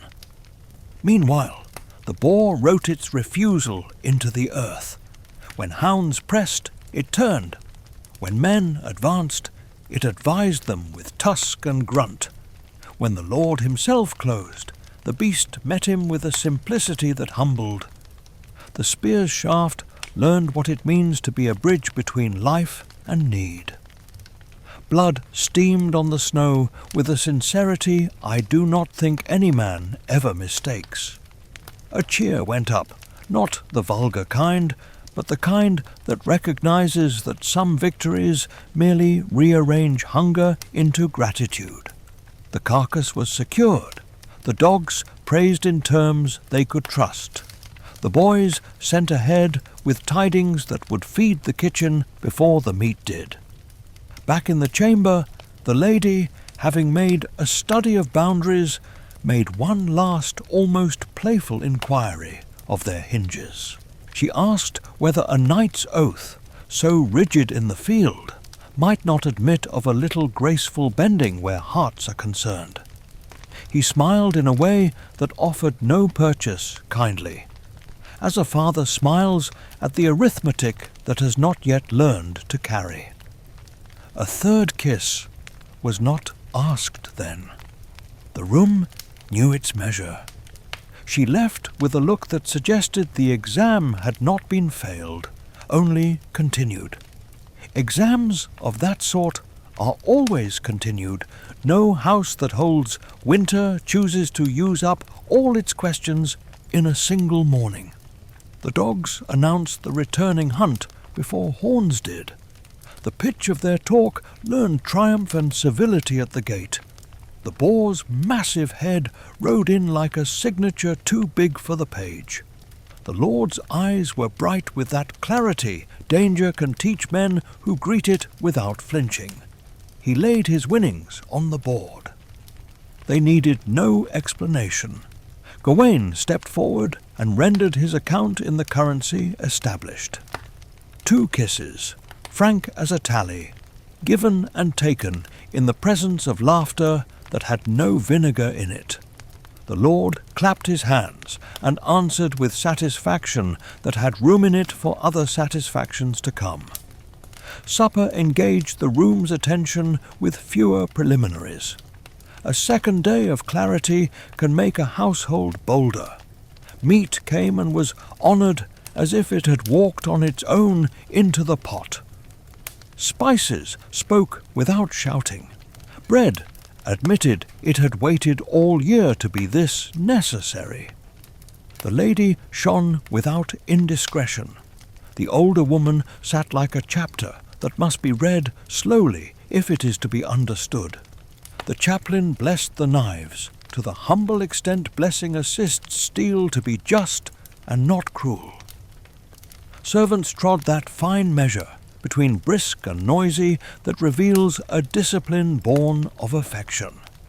Lightness has its rightful seat even on evenings built upon tusk and test. If you have ever watched a child ask for a story with a decorum that convinces you the child has been practicing adulthood in secret, you know the way the page in the corner stood nearer the board without stealing a place. And if you have ever bound a small cut on your own hand and felt, after the sting, the quiet pleasure of order restored, you know the warmth in the room when the comptoir agreement of sport and truth once more settled itself like a well-folded blanket. But we still wonder whether a vow can keep its edges when gratitude crowds it on one side and fear of loss. Fear of pain begins to crowd it on the other. Whether a man can continue to weigh kisses as calmly as carcasses, when the hand that offers them gathers knowledge of his pulse. Whether an honest game can walk beside a deeper hidden game without finding its boots, caught in roots it never meant to step on. Night closed over the roofs with less ceremony than before, as if the season, satisfied with the day's work, saw no need to rehearse its duties aloud. The compact stood for a third trial. The Lord spoke of a boor's lesson that refusal is a kind of speech, and should be met by better speech, not merely louder, and he laughed in a way that made the hounds lift their heads even in sleep. Gawain listened, smiled, and kept his tally accurate inside himself, which is where the most difficult counts are kept. The lady's eyes could not be read by those who wished to read only one line at a time. The older woman's gaze reminded the rafters that wood remembers storms long after linen forgets them. I have learned to sleep well in houses where truth has been counted openly. Gawain slept well that night for that reason and another. He had begun to understand that a man must be twice brave in winter once for what the world may do to him, and once for what he may do to his word. He did not yet know the third bravery, which belongs to those who discover their weakness and refuse to let it be their teacher. That lesson waits for mornings that smell of fox. The third morning had a slyness to it, as if the frost had learned from men and meant to arrive under a cloak. Windows wore flowers no gardener could grow. The corridor carried echoes that seemed to step aside when you turned to meet them. A house acquires personality by the third day of a custom, and this one had adopted a listening air, like a clerk who suspects the next statement will force the record to change ink. The Lord came in briskly, speaking of fox small quarry, quick wit, the kind that teaches men humility by leading them in confident circles until their confidence blushes. He laughed, and the hounds cocked their heads, as if they too had opinions on the theology of cunning. The compact was spoken once more, not tediously, but with the dignity repetition lends to vows. What I win abroad, I will trade you for what you win within. Hands met, palm to palm, and parted. The horns stitched their thread through the mist. Boots told the yard what they meant to do and when to do it. Indoors, the warmth narrowed to a finer point. The chamber received Gawain as it had twice done, with honest light and mischief hiding in the seams. The lady came, not so early as before, and the little delay taught the room to breathe in her absence. When she entered, the air did not change. It decided. Her manner had shed its last veil of play. There was play still, but now it worked for her like a servant with orders rather than a child with impulses. She praised not his fame, but his attention, which is rarer in a celebrated man than bravery is. She said attention is the form love takes before it is named aloud. The word hung between them, balanced like a dish a maid carries where the floor is uneven. Gawain set his courtesy under it with both hands. He would not let it spill. He would not let it drown him. His smile confessed that he knew the word's weight, and that he had chosen, long since, a school where such weights were lifted in private. Outside, Fox wrote satire upon the snow. Hounds learned to punctuate it with question marks. Men who had been Titans yesterday became editors of a difficult text. A fox will not overwhelm you. It will embarrass you until you overwhelm yourself. I have watched a fox in winter slip through bramble as if bramble had commissioned it. It is a compliment to the world when a creature knows the world that well. The Lord, who laughed at himself without letting laughter bruise confidence, took the day's lesson gladly and altered tactics with that merry seriousness only the competent can afford. Inside, the lady altered hers. She asked, plain as a monk, whether life were dear to him. He said yes, as men say yes when they are honest, without defence, without drama. She asked whether it were dear enough to accept a token that might preserve it where arms would fail. He hesitated between gratitude and dread, I have learned, often wears gratitude's cloak when it wishes to pass the porter. From her sleeve she drew a narrow girdle of green silk, fine as a rumour, with threads that caught the light as if light were silk's obedient cousin. She said it had virtue in it, learned from prayers, whispered in the right language, and that any man who wore it could not be killed by any blow that might be dealt him. The room had its own theology. It believed her. Gawain reached and did not. His hands made the smallest travel a man's can make, and count as a journey. He praised the gift and refused it gently. That first time, with the humility that has kept many houses whole. He said a man must keep faith with his word, and that accepting a charm against harm was a conversation his vow might not understand. The lady did not press. She waited exactly as long as it takes for courage to return to its breathing. Then she asked whether refusal, too, could become pride, whether humility might not be better served by accepting mercy where mercy volunteers. He looked at the floor's grain and saw there a river, perhaps, or a road that must be taken by someone. When he looked up, his eyes had agreed to carry more than they had brought. He accepted the girdle. The gesture seemed at once small and enormous, like a man nodding in church at a line that changes how he will spend an afternoon. She bound it lightly about his waist. The silk made its own quiet promise. He asked that she keep the favour hidden from all but both of them, and she agreed with a calm that respected secrecy without obscuring its danger. He did not promise, not aloud, to keep it from the evening's exchange. He merely allowed that some winnings travel in closed jars and must be counted in chapels first. They both knew what his silence meant. 3 kisses he gave her, 1 for friendship honestly offered, 1 for gratitude honestly felt, 1 for fear honestly admitted to himself, though not to another soul. They were measured. They were not games.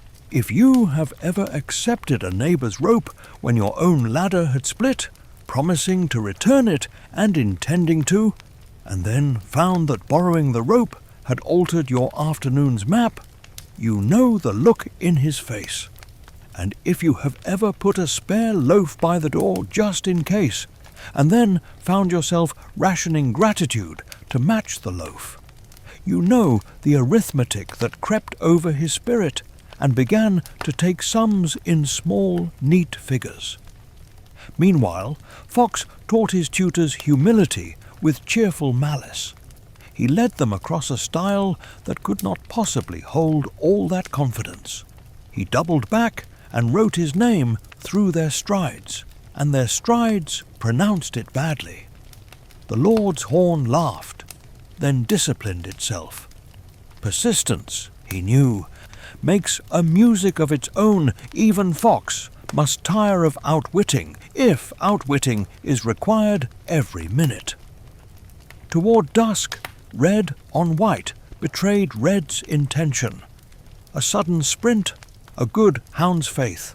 A hand that has learned not to miss at the necessary instant cunning met its end in a justice neither cruel nor apologetic. The hounds were gentled, the carcass lifted. The day admitted it had been taught. In the chamber, after the lady departed with her bright secret tucked back into the air, Gawain stood long. He touched the silk as one touches a stranger's letter before it is opened, already knowing too much. The colour accused and consoled. Green is the shade of fields that keep men alive, and of moss that keeps stones from losing their dignity. It is also the colour you see at the edge of sight when a blade turns, and you are the reason it turns. He hid the girdle. The movement was quick and clumsy at once, like the motion of a good man when he performs a small theft he intends to repay. Evening came, dressed in its rightful smells. The door heard the hunt first, and told the hall with a draught that carried Fox on it. The Lord strode in, hair wild with victory the day had earned for him by making him work. He laid his winnings on the board with a grin that made even the older woman tolerate the disorder of triumph. He called for the exchange, and Gawain, keeping the compact's letter, if not its spirit entire, stepped forward. He gave 3 kisses, clear as a tally sounded on the palm. Laughter rose wiser, laughter now, with yesterday's echo in it. The Lord asked, all generosity, whether there was more, and Gawain answered with exactness that was not complete. The house accepted the answer because houses have to at supper time. I have lived long enough to know that a kept word can hide a bent truth if a man helps it into hiding. I have also lived long enough to know that hunger has many faces and speaks in many registers. That night the meat was humble and perfect, as fox meat is not fox-fed the dogs, and the dogs fed the stories, which fed the room. The lady's eyes were bright, with a knowledge that did not press its claims. The older woman regarded the rafters as if checking whether the roof would remember this winter properly when summer instructed it to forget. The chaplain blessed and did not glance up when blessing passed over silk knotted against skin. 2 lightnesses to set upon the table with the heavier plate. If you have ever found a coin in a coat you meant to give away, and told yourself you would deliver the coin later, and then later found the coat already warming someone you loved, you know the tender panic that lives beside small concealments. And if you have ever watched a clever child try to hide crumbs and realized you loved the child more for the failure than you would have for success, You know the softened edge in the Lord's laughter when he accepted Gawain's 3 kisses and asked no further. But we still wonder whether a life saved by a quiet ribbon can keep its voice clear when the hour comes to answer aloud, whether the mercy we take in secret asks us, as fair payment, to subtract a little from courage's sum, whether a vow that has shared a roof 3 days with comfort can step out into weather and know its own name without asking the weather to help. Night folded the house. The compact was fulfilled and not fulfilled, like a psalm sung slightly under key that still finds its way to heaven. The horns slept with their mouths open, like boys. The dogs dreamed of red lines that would not hold. Gawain lay down with silk at his middle and a silence in his mouth, and the silence taught him a sentence he would soon have to speak in stone. Outside, the forest arranged itself for departure. On certain nights you can hear the trees make way for a man's leaving. This was one. The next dawn would find me waiting where paths gather and decide. I had not yet taken the measure of his courage at arm's length. I would beg him to turn back, and he would not. Before a man takes weather for a companion, he asks to be set right with heaven. Dawn had not yet threaded its first needle through the shutters when the bell in the small oratory began to speak. It did not command. It invited the way a good hand invites a frightened horse to sniff the halter. I had come up to the castle at first light to deliver a bundle of faggots and news of a blown tree across the east road. The steward, who trusts my eyes, waved me to wait by the screens. There I watched Sir Gawain pass down the corridor like a thought somebody has decided to keep. He carried no helmet and no swagger. He carried himself only, and that was enough to quiet the rushes. The chaplain made space in the little room for a knight and his burden. Stone kept the cold, but the breath of candles made a small treaty. I could not hear the words, but I have heard their kind before, when men who look first to their honour come at last to lay it down long enough for mercy to see its underside. He confessed as travellers confess, each fault named without furniture, each fear named with the gentleness it requires if it is to stand and be counted. He spoke, I am told later, of his readiness to keep his promise at the Green Chapel, and of his unworthiness to do so without pride.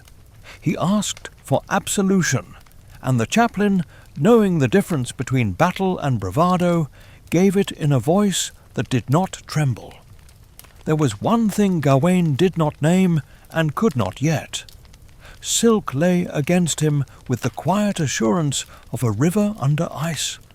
That green girdle had the courtesy to be invisible when truth was being tallied, which is to say, it behaved exactly like temptation at the stage of friendship. Perhaps he intended to speak of it later. Perhaps he meant to test its virtue first, and then decide what to confess about the way courage borrows tools. Men tell themselves many decent stories when the air is cold, and the blade in the future has a patient voice. From the oratory he went to the hall, where the Lord's laughter had risen early, as winter's cheer must, if it is to catch up to daybreak. Meat was not yet on the board, but bread had already learned the heat. The dogs lay like rolled carpets in patches of sun that did not come from the sky. The lady's look rested briefly on his face, and then lifted as a swallow lifts, not to flee, but to make more air around a moment. The older woman's gaze did what ash logs do in a good hearth, give shape to flame. "I will ride today," the Lord said, but the guest must ride farther. He clapped Gawain's shoulder with a frankness that made every ear wish to be that shoulder. The compact of the previous days did not apply. Sport yielded to obligation. The house prepared him as houses do when the person leaving has been kind to it. A boy held a jug. A girl brought a half-cloak lined against a wind that treats courtesy as a rumour. A groom whispered to the mare as if the horse could teach the day better manners. The steward found me by the door and looked at me as a man looks at his best tool when the wood is knotty. "You will take him up," he said. "You know the ways and the warnings." I bowed because my neck has learned that shape around men who need what I know. I have guided traders over ice that lies, soldiers through gorse that teaches rashness humility, and once a midwife in a snow that silenced the foxes. I know where frost lifts like a hinge, and where a brook, half caught, keeps a black mouth open under a white lip. I know the old road that pretends to be younger than it is, and the new track that pretends to be older. But I also know the place Gawain had begged to find, for I had been near it, and the near had cost me a week of quiet talk with myself. We took the yard while the light still rehearsed its lines on the hill. Gawain's horse stepped with that high attention a wise animal gives a day it does not trust. My little Gawain more stubborn than proud flicked an ear and consented to be brave in his own way. The gate made no sound out of respect for a vow. Behind us the household gathered in an artless way to watch a good man go toward the thing that had been named a year ago. There is a glory that belongs to trumpets. There is another that belongs to silence. We took the second. The first mile is always an argument with yourself. After that, the road becomes a dictionary. I told him where the ice goes thin under the bleached reeds, where the ridge throws shadows that feel like hands, where the wind changes its mind and comes back for something it forgot. He listened with the attention of one who has had his life saved by attention before. He asked the right sort of questions, not clever ones. If the cloud comes down off that shoulder, he said, do we trust the hollow or the high? Neither, I said. We trust the hedge, because hedges are planted where men have already chosen not to drown. He rode cleanly, not like a lord playing at country, but like a man eager to keep a promise. Even so, hope tested his bridle. Twice he asked whether the chapel lay beyond the next fold in the land. Twice I said no. The second no carried a weight neither of us misread. He had a map in his head, and it needed a chapel soon if it was to draw the last lines without shaking. I have seen men in winter draw maps with their mouths because their hands were busy keeping them alive. He did not draw this one aloud, but his eyes did the work. We came to a stand of yew that bends the air around it taut as drumskin. The stream there is not a stream. It is an opinion the ground has about water. Over it, a low stone bridge keeps a promise older than our grandfathers. I pointed with my chin so my gloved hand could stay honest on the rein. Beyond, I said, the land refuses to be courteous. It keeps what is given to it and does not return the same coin. He nodded. A man can accept a sermon when he can see the pulpit. We dismounted on a patch where the sun remembered it had a duty to remember us. I handed him a slice of bread and a small wedge of cheese that owed its flavour to a patient goat. He ate without pretense, as a man eats who will not ask for a second piece. The wind ran its fingers through the hedge, and then returned, put out by what it found there. "You have fought weather before," I said. "You have fought loneliness and hunger. You have fought the kind of courtesy that tries to turn a man into a story about himself. What waits ahead is not like those." He looked at me then with the expression I have seen on men who are about to kneel. Not fear, only a clearing away of everything that is not the point. I told him the truth as I knew it. The Green Chapel is not a chapel as the monks count chapels. It is a green place because the earth there has decided to show its life even in winter. And it is a chapel because a vow made sound there once and has echoed ever since. A mound, a shadowed cleft, a noise like iron on stone when no hand draws the iron. I said that men who come near it sometimes discover that bravery and wit change places like two boys taking each other's caps for a prank. I said that if he wished to live, there was a road by which a man could ride out of county and rumour both and be safe. He did not answer right away. He looked at the hedge, the stream, the shoulder of hill, as if reading a page and not wishing to skip to the end. A hand went almost idly to his side, where silk made its quiet argument under wool. I pretended not to see. Good guiding often consists in pretending not to see what a man must choose about in his own soul. At last he turned to me and smiled with the kind of gentleness that makes a blunt truth feel like a warm garment. "Friend," he said, "you have done me a charity and would do me another. Let this be enough. The year and the day have run out of road." We mounted again. The path narrowed until the bushes became judges. The mare's hooves signed the frozen ruts as careful men sign the rolls. A rook lifted and rewrote the sky with black brushwork. We skirted a boulder the size of an honest lie and came to a hollow where the ground had been taught to listen. There, with the hedge gone and the wind holding its breath, I offered him the last counsel I thought I could give without injuring his dignity. "Turn back," I said.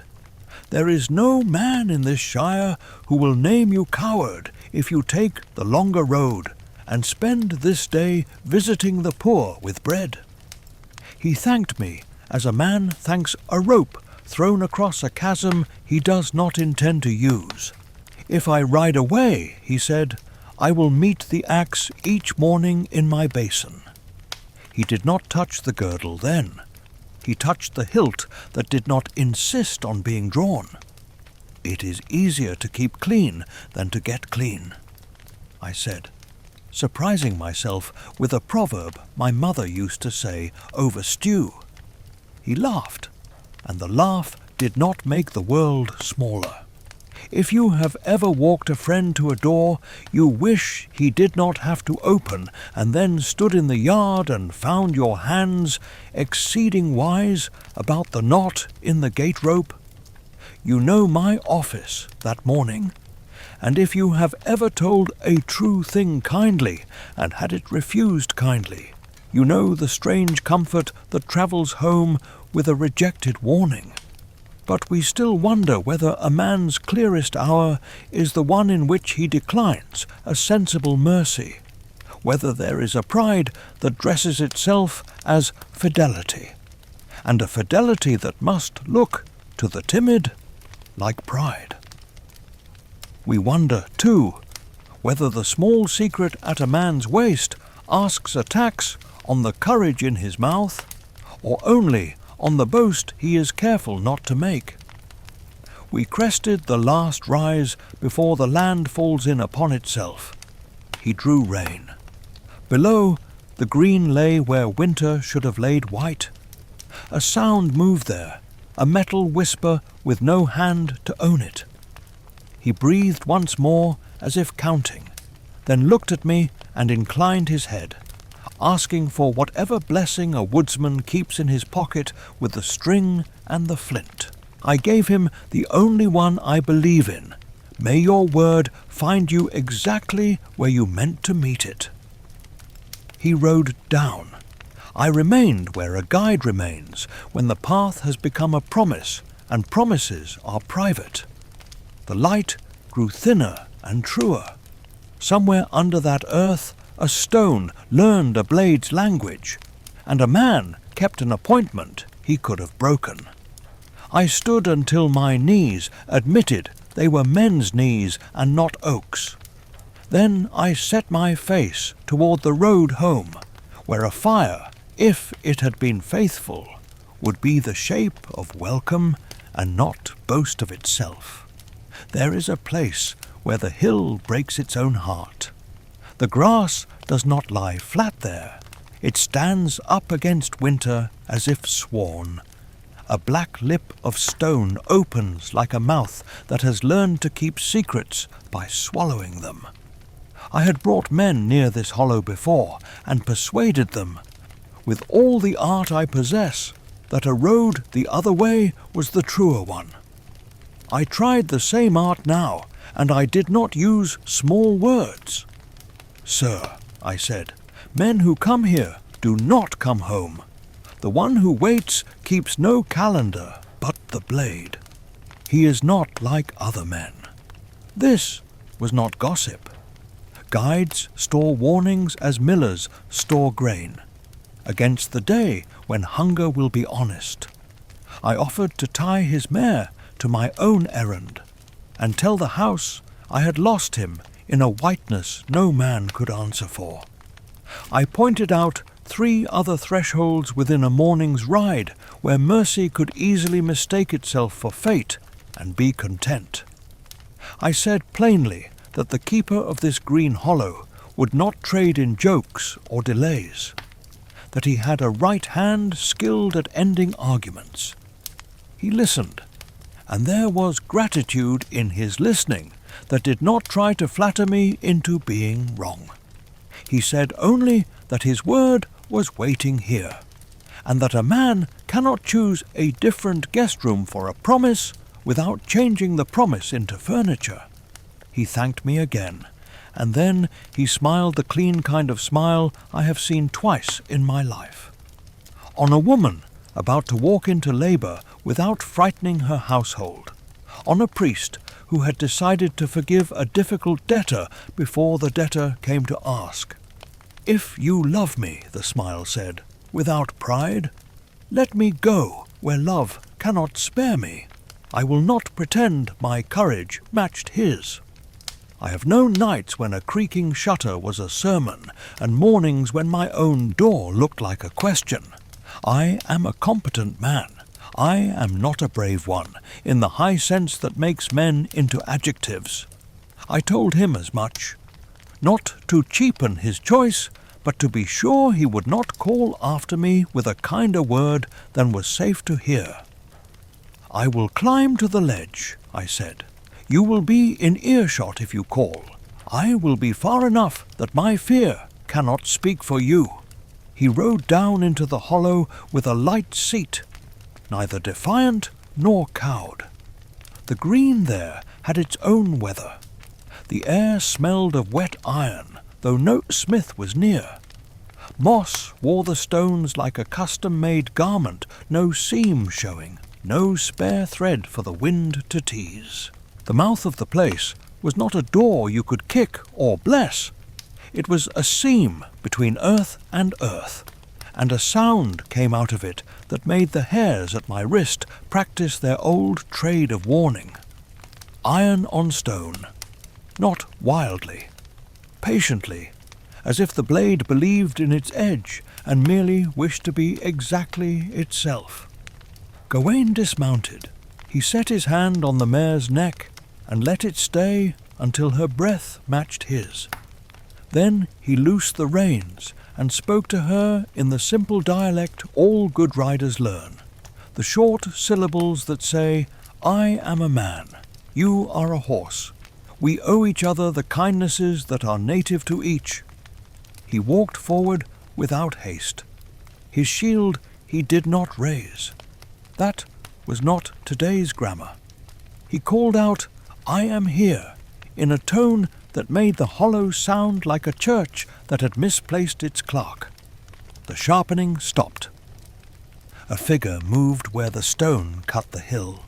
Tall, not giant tall, but country tall. Taller than a man, and exactly as tall as the rumour that had preceded him a year and a day ago. Green, yes, greener than winter allows without a special license.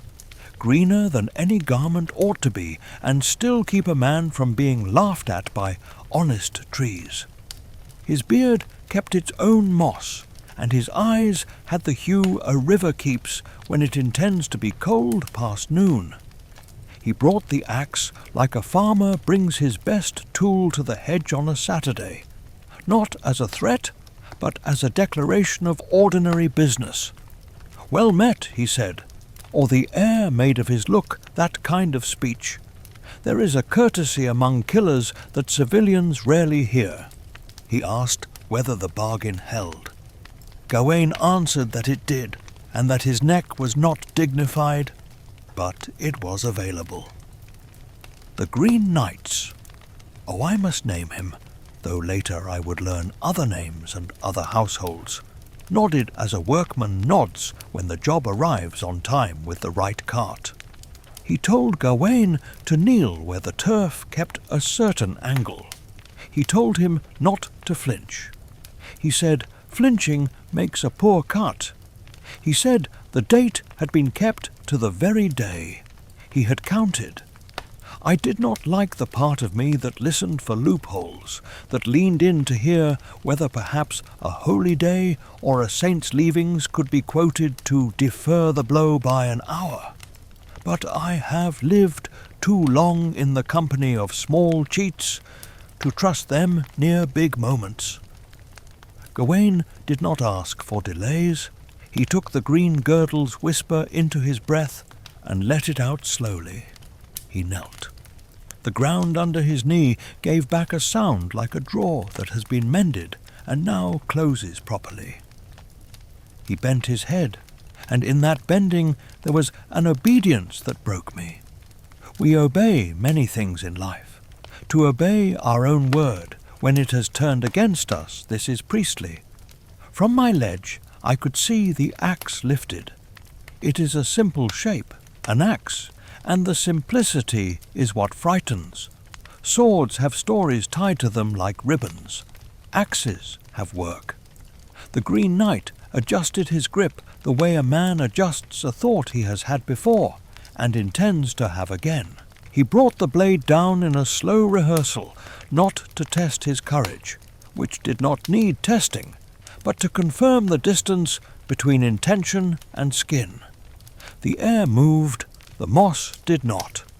The first cut did not fall. Gawain had flinched. A shoulder tightened, a neck remembered its right to be a neck. The Green Knight laughed. It was not unkind, only exact. "Is this how you kept your nerve in halls?" his body seemed to say. "Here, we prefer stillness." Gawain apologized as if he had bumped a guest with a chair. He settled himself again, more firmly this time, as a man who has relearned a lesson he once knew and has decided not to forget it twice. The axe lifted again, and I learned that silence can make a man dizzy. The second feint, though I did not yet know it, as a feint came lower, truer, still withheld. The knight paused, considering. His eyes found Gawain's downward gaze as a farmer finds a stone he must work around every planting.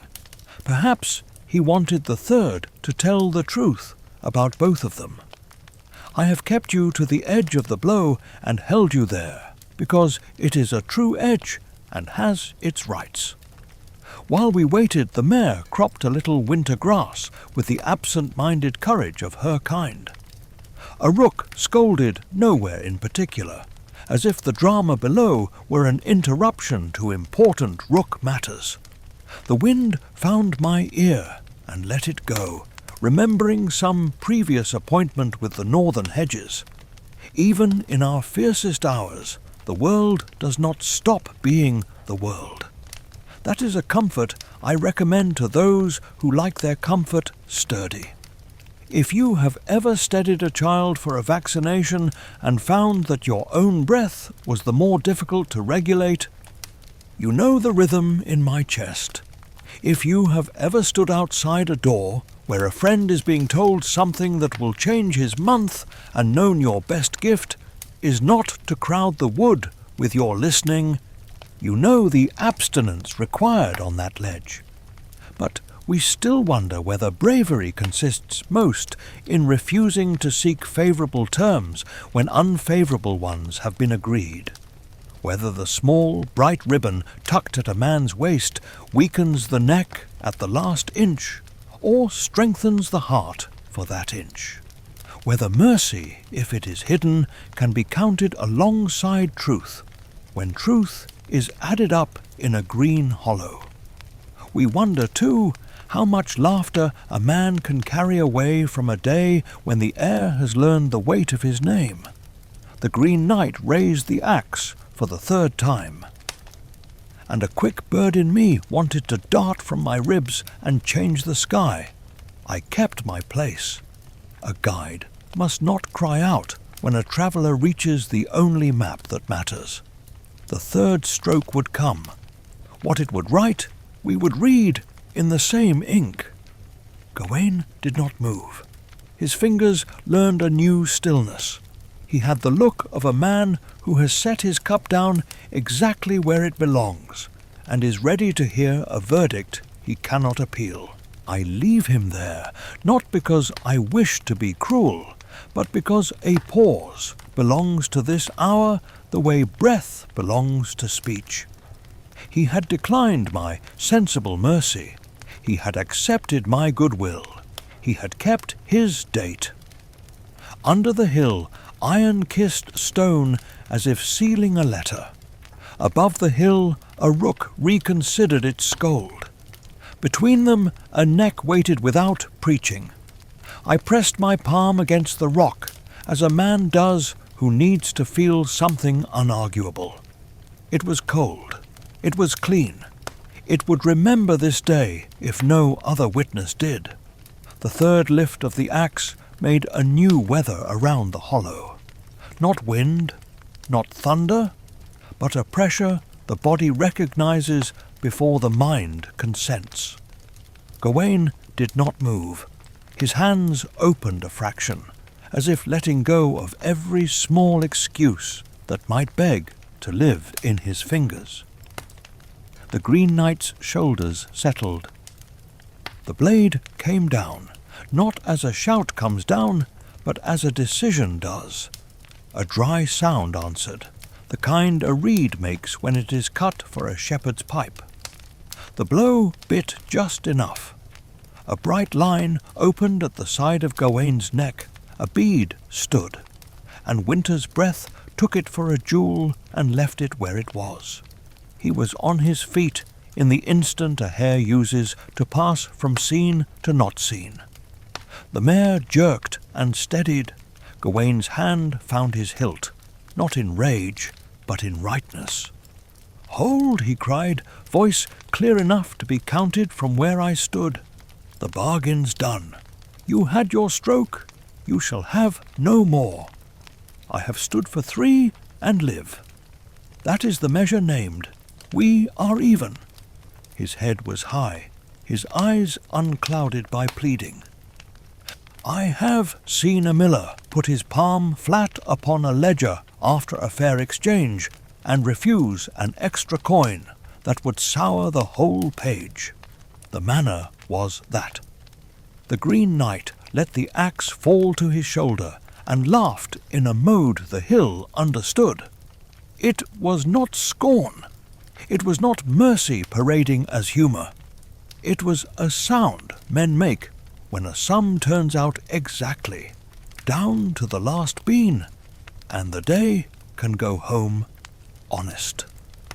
He looked at the little red and nodded, approving something that did not require his approval. I breathed again. The rock under my palm had kept its cold. The cold had kept my heart from pretending to be nobler than it was. Gawain stepped back and set his hand to the wound. His glove came away, kissed by that small truth which cannot be argued once it's printed. He did not clutch. He did not posture. He only wiped, as a mason wipes a line of mortar that has laid the brick true. Then he reached for his helm and settled it, not roughly, not hastily, with the same care he had shown laying it aside in the warm house days before. Habit tells a story even when a man believes he is writing something new. From the seam in the earth came again the whisper of iron on stone. I understood then that the sound had been a courtesy all along, the kind of private readiness workers keep before the bell. The knight's hands had not sought theatre. They had only sought sharpness. He set the axe down into grass that refused to brown and folded his arms. A farmer at the fence looking over his field after a storm has passed and found no damage worth prayer. His gaze returned to Gawain's face, as if to be sure the same man who had knelt was the one who now stood. He seemed content with the answer. There are men who cannot bear the quiet after danger. They must stir it with talk until the fear runs off like smoke. Gawain was not that man. He let silence do an honest portion of the work. Then he spoke in the way travellers speak to innkeepers when there is no advantage left to hunt. He thanked the Green Knight for exactness. He said that courtesy, when it is hard, is a blessing disguised as a taskmaster. He asked whether any further claim remained upon him. He did not bargain. He asked for the plain ledger. If you have ever held your child while the barber gave a first haircut, and seen the child's eyes shine with insult, and then repair themselves into pride, you know the little lit path his face followed when the sting dwindled and the rightness of having endured remained. And if you have ever cut your thumb on a clean knife, and watched the skin admit the fact, without panic, and then get on with its business, you know the calm that returned to his jaw as he waited for the next sentence that would matter. The knight walked a small arc, slow, as if measuring the hollow with his feet, and with it the year that had poured into this notch of ground. The axe sat against his shoulder like work after harvest. When he came back to stand before Gawain, he did a thing I would not have credited to such a figure had I not seen it. He bowed, not deeply, not as a supplicant bows, but as a craftsman does to another who has shown himself to know the tools. The winter light discovered a courtesy in his face that no rumour had carried. He said, though I could not hear every word, I heard the shape of it, that the first feint had been against fear, the second against anger, and the third a true strike against a small truth. He did not yet name the small truth. His tone made it clear there would be naming enough. Gawain's hand dropped from his neck. A red comma marked where the sentence would want to pause all his life. He did not touch the silk under his tunic as he stood. He held himself like a man choosing not to lie to his posture. The mare stamped once, as if to remind the day that horseflesh has its own theology, and that theology prefers grass to paradox. A rook, having scolded itself out of rhetoric, went quiet. We had reached the part of a story where it refuses to be a story and insists on being a fact. I have guided men through snowfields that contain their own invitations to be foolish. I have learned to say the right thing at the right bend, and even on a good day, to say nothing when nothing is the one good thing. On the ledge, I tried a prayer the size of a breadcrumb and let it dissolve. I have worn the habit of unbelief most of my working life. It keeps a guide from trusting bridges that only exist in the better half of a man's mind. But there are hours when faith does not announce itself as trumpet or psalm. It comes as an agreement between breath and bone. This was one. The Green Knight reached not for Gawain's throat, but for a word he had kept aside since Advent. He asked softly enough that the hill did not feel it must repeat him, whether the guest wore anything today that belonged to another house. Gawain's eyes moved not far, only as far as a thought moves when it refuses to hide and refuses, also, to flee. He laid his palm against his middle. He lifted the hem just an inch. Silk answered greenly. The hollow did not make a sound, it merely understood. Gawain unknotted the girdle and held it out. The knight did not take it. He let the moment praise itself or blame itself according to its own rubric. What a person looks like when he recognizes the name of his flaw is a study worth any winter. Gawain's mouth treated pride and shame as two guests he could not afford to offend. He spoke, I think, of fear. I caught the syllables the wind did not pocket.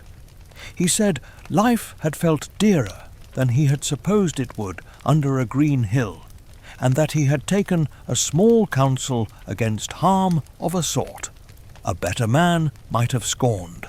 He did not pile language on the choice. He did not beg the word forgiveness to stand up before it had kneecaps. He offered the girdle, and with it the part of him that had preferred to go on breathing over being seen to be perfect. The knight's laugh came again, not at him but around him, like water around a stone that has learned its place in a stream. He spoke longer then, the cadence of instruction and ease braided together as old friends are. I could not attend to every turn of it from my perch, but I knew by the way Gawain's shoulders learned a new angle that the blows had been parables. The first swung wide because he had held to his word those 2 mornings. The second withheld because he had kept the bargain again. The third touched because he had kept back what should have been given. There would be more said. There always is when a lesson has dressed in simple clothes and wishes to be recognized for the prince it is. But we still wonder whether a man is made by the wound that shows, or by the restraint that left the deeper flesh unbroken. Whether a token that saves a life taxes a larger courage, or only plants in it a seed that will one day insist on blooming into truth. Whether the mercy of a small cut can teach a cleaner language than the silence of a perfect neck. 2 lightnesses to carry out of this hard chamber of earth. If you have ever slipped a folded note into your pocket before a meeting and told yourself you would not need to read it unless the room turned unkind, you know the quiet heat at Gawain's waist before he let green see daylight. And if you have ever been nicked by your own chisel and understood, with a rueful grin, that the fault belonged to haste disguised as care, you know the way his hand returned to his side empty and freer for being so. The hollow let go its breath.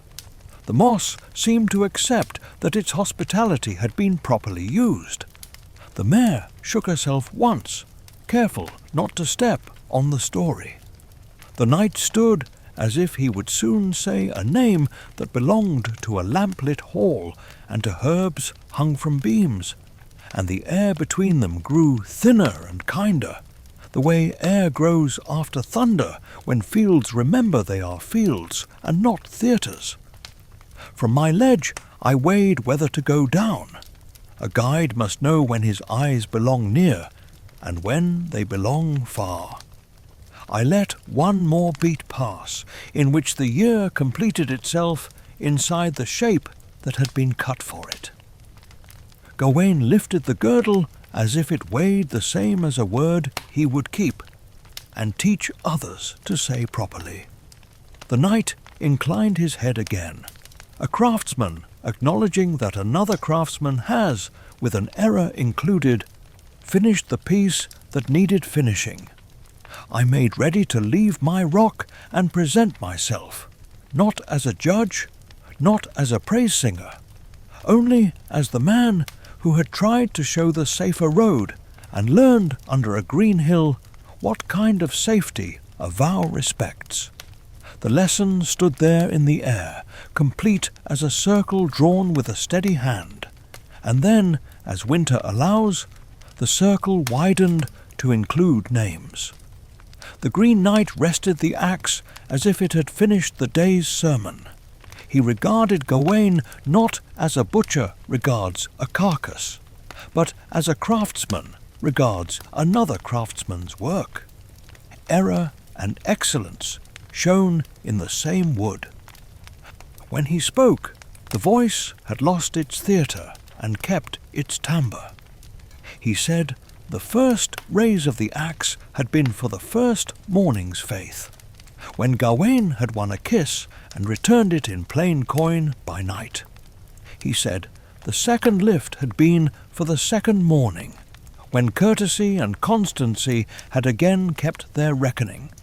He said the third, the one that had bitten just enough to leave winter a red syllable to remember, was for the green girdle kept back when all gains should have been exchanged.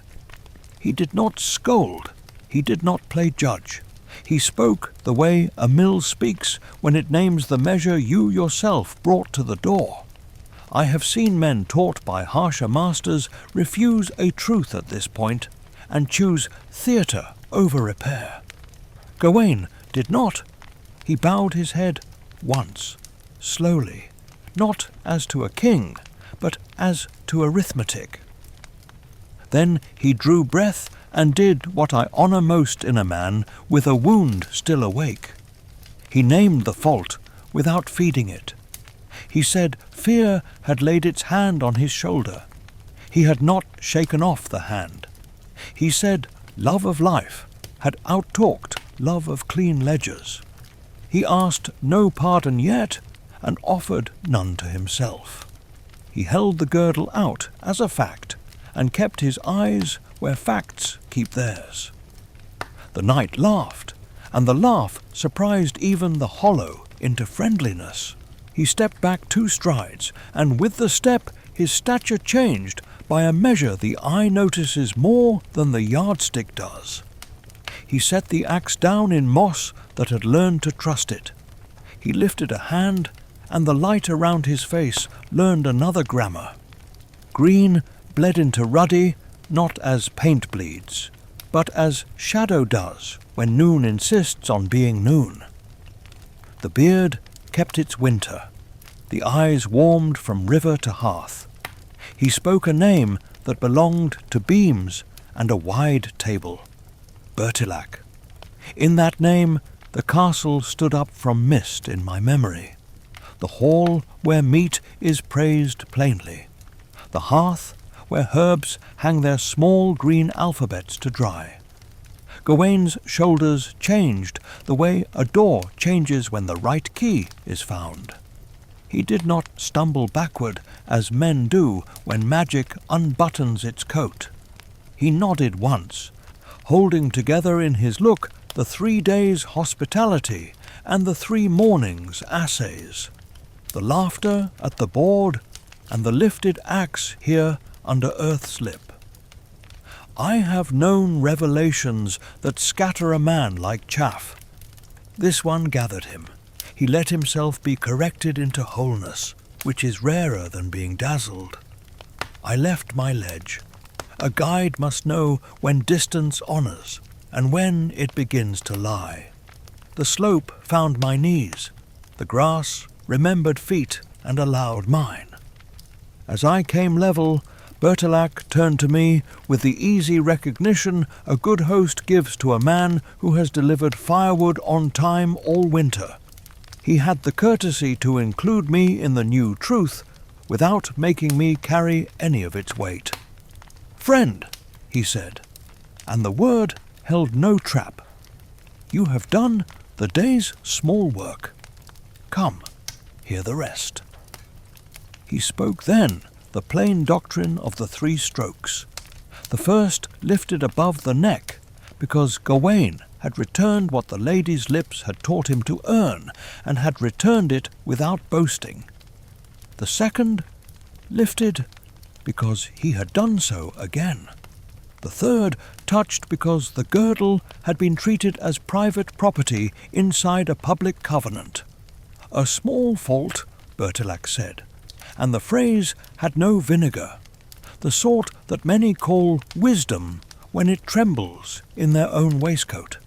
He pointed gently to the red bead that had dried into a punctuation mark. Let that mark be letter enough. It says, "I feared and I learned. I have no great affection for mysteries that refuse to become meals. This one had the decency to feed us." Bertilac told how the game of exchange had been more than sport, how the hall had carried within it the shape of this hollow, how laughter and meat had not been disguises but lenses ground to show a man the measure of his metal, without sending him to a field of corpses to find out.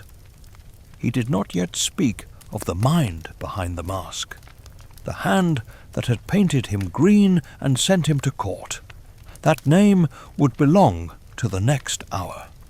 For now he spoke as householder and hunter, as teacher who had chosen. For once, not to humiliate his pupil, when the error loved breath, Gawain unbuckled the girdle. He looked at it with the severity a just man uses on a friend who tried to be too helpful. He tied it again, this time not to hide, but to declare. "I will wear it," he said, "not as armour, but as reminder." He did not unclasp his shield's star. He did not argue with the pentangle by flinging it away. He let both signs speak at once, the endless knot of what he meant to be, and the green loop of where he had failed to be it without remainder. I have seen men try to replace their youth with an emblem, and others try to crush emblem under will. He did neither. He allowed the two to teach each other. Bertilac bade him back to the house to eat bread that tasted better for having been earned by an honest cut. He offered him friendship in the tone a winter gardener uses when he offers leeks to a neighbour, not as a favour owed, but as a pleasure shared. Gawain hesitated only to ask whether returning would turn lesson into carnival. Bertilac shook his head once, and the moss near his boots seemed, ridiculous as it sounds, to nod. "A jest that refuses to be cruel is a kind of sacrament," he said. "Let us try to eat so." We led the horses up, the slope giving way under hooves that meant no harm. The mare touched my sleeve with her nose, and found in it the smell of rope and hedge. I told her, under my breath, that the world had remembered to be plain, and she accepted the news as horses accept most revelations, as useful if it leads to hay. Gawain walked with his hand near his neck, but not nursing it. A soldier's gait after a drill that has put muscle into good order again. The axe carried itself, which is to say, Bertilac carried it with such ease that the eye forgave the weapon and considered the arm. At the brink where the hollow turns back into field, I flung 2 small lightnesses at the day the way a cook flings salt into water to remind it of the sea. If you have ever nicked yourself shaving and decided thereafter to leave the mirror a finger's breadth farther away, you know the calm with which he wore the red comma. And if you have ever kept a scrap of ribbon from a package because it remembered to be beautiful when the paper did not, you know how the green at his waist began to mean something cleaner than fear. But we still wonder whether a scar that teaches humility can be kept bright without becoming a badge of pride, whether a token of failure carried openly might tempt a man to rehearse his contrition, instead of doing the quieter, harder work of being trustworthy tomorrow. We wonder, too, whether the kindness of a teacher who cuts lightly may, in some souls, invite the old dodge back under a new name, and how a man keeps the lesson sharp without keeping his heart sharp against himself. We reached the path the hedge had guarded all our lives. The day widened. The wind remembered its wider errands and moved on. Bertilac spoke, almost idly, of dogs that would be sleeping by now, as if they had invented victory. He spoke of a table that would practice gratitude in courses. He spoke of a name that would soon be said softly in the hall, one neither of us had yet used that morning, the name of a woman who had taught the winter its magic. Gawain looked at me, and I at him, the way men look who have learned that the story they are in has another story inside it, and that both must be told before sleep is earned. We went on. The castle's roofline remembered how to be grey and welcoming. Smoke wrote its straight column and then reconsidered, drawing a curl that made a child in the yard clap. The steward saw us and let joy make a fool of him for half a second before discipline reclaimed its due. When we crossed the threshold, warmth shook our hands. I confess that my knees, which had been polite all morning, granted themselves a small tremor and were forgiven on the spot by the fire.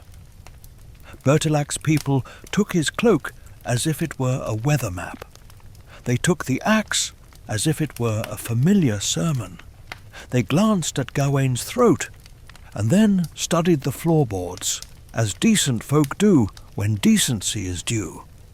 Supper would bring names into their true places: the laughing lord, the courteous guest, the wise old woman whose quiet had the colour of deep water, the lady whose cleverness did not need cruelty to shine. Before that, there was a moment for breath, for washing, for letting the girdle's knot learn its new duty as witness rather than as shield. I stood aside, as guides do when fields become rooms again. I watched Gawain touch the scar with 2 fingers and not flinch, not out of bravado, but out of an agreement with himself that the neck and the vow would be neighbours henceforth, neither evicting the other. The house, sensing that a lesson had come home in a man's body, gentled its noises. A pot found the right simmer. A dog abandoned a dream of fox with only one protest, and then sighed into a better one of bone. Somewhere a bell made a single note and stopped, as if to say that time, having kept its appointment, could afford to be quiet the rest of the hour. Bertilac, now wholly himself, promised talk after meat, and in that talk another name would step out from behind the arras to claim the architecture of the day. For now grace was said, and bread broke, and the red comma on a knight's neck taught the table to choose its adjectives more carefully. A house that knows it has hosted a lesson begins to set its chairs as if grammar mattered. The great board wore bread and salt with an unshowy pride. The rafters remembered laughter, but did not insist on it. Bertilac no longer the green marvel, but the lord whose welcome had first steadied Gawain's hunger sat, with the ease of a man who trusts both his arms, the one that throws a spear and the one that pours wine. The lady took her place with a brightness that did not scald, and beside her, where a guest might expect decoration and found instead intention, the older woman arranged her stillness like a veil that had practiced becoming a face. Names were due. Debts of clarity must be paid as promptly as debts of meat. The tale, which had been all weather and blade in the hollow, drew its circle closer to the hearth and spoke in household terms. Bertilac, cup in hand, told it plain. The game of exchange had been honest sport and also instrument. The morning visits had been courtesy and also assay. The axe had been iron and also measure. The thought, he said, and his eye turned toward the quiet woman as a compass turns toward north, was not first mine. I have watched children discover that a picture on a wall opens like a door if you learn its hinge. That was the feeling in the hall when the old woman's gaze, which had previously kept to lintel and floor, lifted low and steady until even the bread seemed to listen. Her features were not cruel, they were the geometry of patience. If winter takes human shape in wisdom, it chooses such a brow. Bertilac named her then, not loudly, not with ceremony that would profane the syllables by gilding them. Morgan. In other rooms, I have heard Le Fay stitched on after, as seamstresses stitch a proper edging on a garment that would otherwise cut. Here the name itself sufficed. The house had been built to carry it. She did not bow, nor did she need to. The respect that moved through the benches came from bone and not from habit. In our shire, even those who do not love tales have heard that Morgan and Arthur's blood once learned to speak out of the same winter. That courts tell one story about sisters and forests tell another. That the Queen's hearth and the witch's bench sit nearer than men like to admit. I am no clerk to guarantee the kinships of kings. I know only what rooms do when a true presence declares itself. Noise becomes colour. Colour becomes quiet. Bertilac told how Morgan's mind had framed the whole. A jest sharpened into judgment. A testing that would find where boasting failed and honesty persisted. And here a glance passed between the lady and the older woman. That was neither apology nor conspiracy. A particular intention to startle the court where it most trusted its mirror. The shock, he said, and he did not smile, was meant for a queen whose fear could be made to teach a king modesty. The hall received the sentence without malice. No one in a good house wishes a lady of any hall harm, but all good houses know that fear sometimes must arrive with its lesson, and that lessons which travel as fear are often the ones kings hear. Gawain's hand found the edge of the board, not for support, but as a man finds a landmark after a fog and confirms his map. He bowed not to magic, which needs none of our bows, but to the craft that had refused to be cruel when cruelty was available. "Madam," he said, and his voice kept both distances correctly, "I have been your subject without knowing it, and am in your debt for a cut that spared the artery." Morgan's eye flickered the way embers do when an old ash shifts and airs the heat beneath. she said nothing. Her silence did not insult the muscles of speech, it dismissed what lesser words might have attempted. The lady's glance moved from Gawain's green knot to his red comma and back again, as if reading the beginning of a new psalm.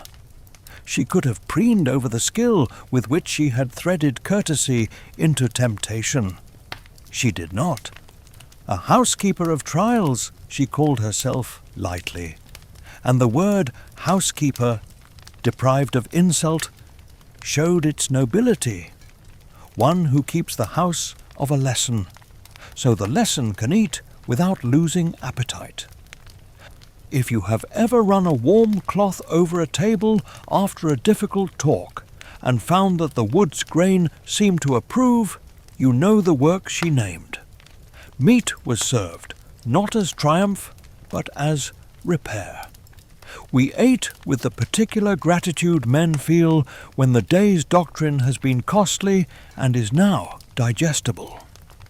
Bertilac spoke of the 3 mornings in practical accents dear that teach men to notice, boar that teach men to refuse, fox that teaches men to recognize cleverness, when it begins to flatter itself, and he drew the line from field to chamber with a clean carpenter's pencil. I admired that economy. Many lords would have made more mystery of it to buy ore at a discount. He bought nothing, he gave account. It would be convenient to claim I stared Morgan down and found her out. The truth is better. I watched her not at all, and watched the room around her adjust. A door near the buttery learned to open more softly. A dog left its place only after obtaining, so help me, the woman's permission with a glance. The fire behaved. Power that does not need to behave rarely does. The power in the chair beside the lady behaved because it belonged to a mind older than the house and more patient than the county. Bertilac told also of the change that had passed upon his body, the green paint that was not paint, the beard that had borrowed moss, the courtesy that had worn the face of threat, so that truth could be seen without the fog of flattery. He spoke without boasting.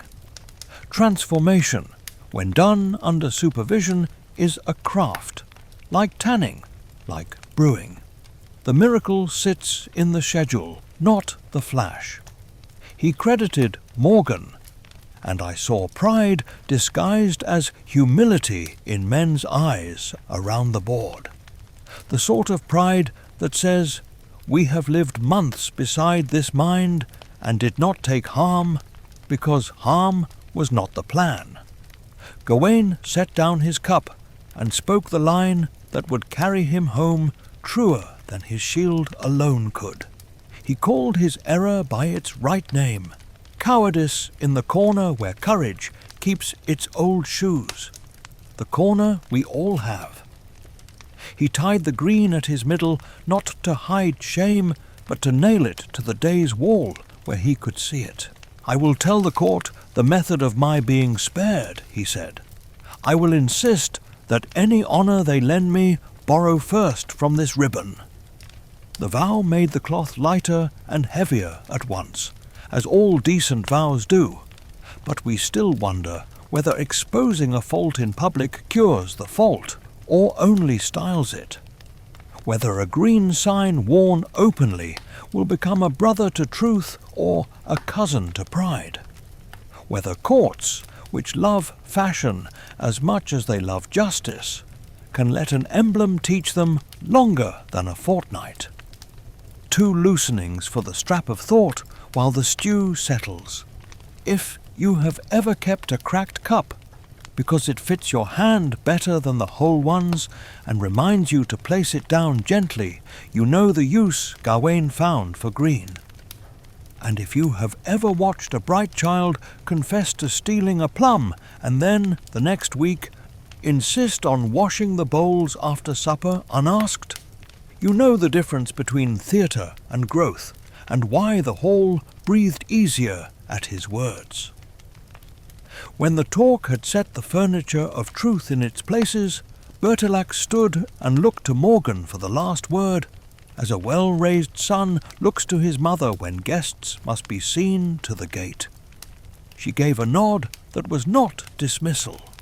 It was benediction trimmed to the size a mortal can carry. "Let the guest go home," her hand seemed to say, "and teach his kings the grammar of a cut that refused to deepen." We rose. My knees, remembering the rock of the hollow, thanked the rushes for being domestic. The lady drew near to Gawain with a light in her eye that recognized a friend one shade braver than in the morning. She asked no token back. He offered none. The exchange had been completed in a language the evening would not misuse. Bertilac clasped Gawain's hands with the grip of a man who prefers bread with salt to bread with ceremony. He pressed on him gifts suited to winter miles, a cloak honest against wind, a purse that would not advertise itself to thieves, a blessing that did not pretend to own the road ahead. Morgan's eyes met Gawain's once more. There was, I think, a wisp of something like pleasure that the world had not used her lesson to enlarge its cruelty. Then the wisp folded itself back into the steadiness that had planned the year. She looked at me too, briefly, and my hands, without my consent, decided to be cleaner than they were. I bowed the way a hedge bows when snow accepts it exactly as much as necessary. No more, no less. She permitted even that to be counted as courtesy and not as superstition. We stepped into the yard. The knight was working at the stars with mittened fingers. Gawain's mare glanced at his throat, as horses do when they inventory their men after a long day and find them altered but serviceable. I walked him to the gate, for guides are allowed to carry a single candle into a farewell, no more. The hounds, having decided that the story's foxes were all now in their proper parables, slept without auditioning themselves for tomorrow. The frost had learned to glitter again instead of argue. On the road, Gawain looked back once, not to tempt regret, but to mark the shape of the door he had passed through. He touched the green with 2 fingers habit, beginning its rightful rule, and smiled the tired smile of a man who has added a word to his language, and must now try it in sentences fit for people he loves. I matched his stride for a furlong, and then gave him the path's own company, which is better than mine when the future must hear from a man privately. Behind us, the hall settled into its winter intelligence.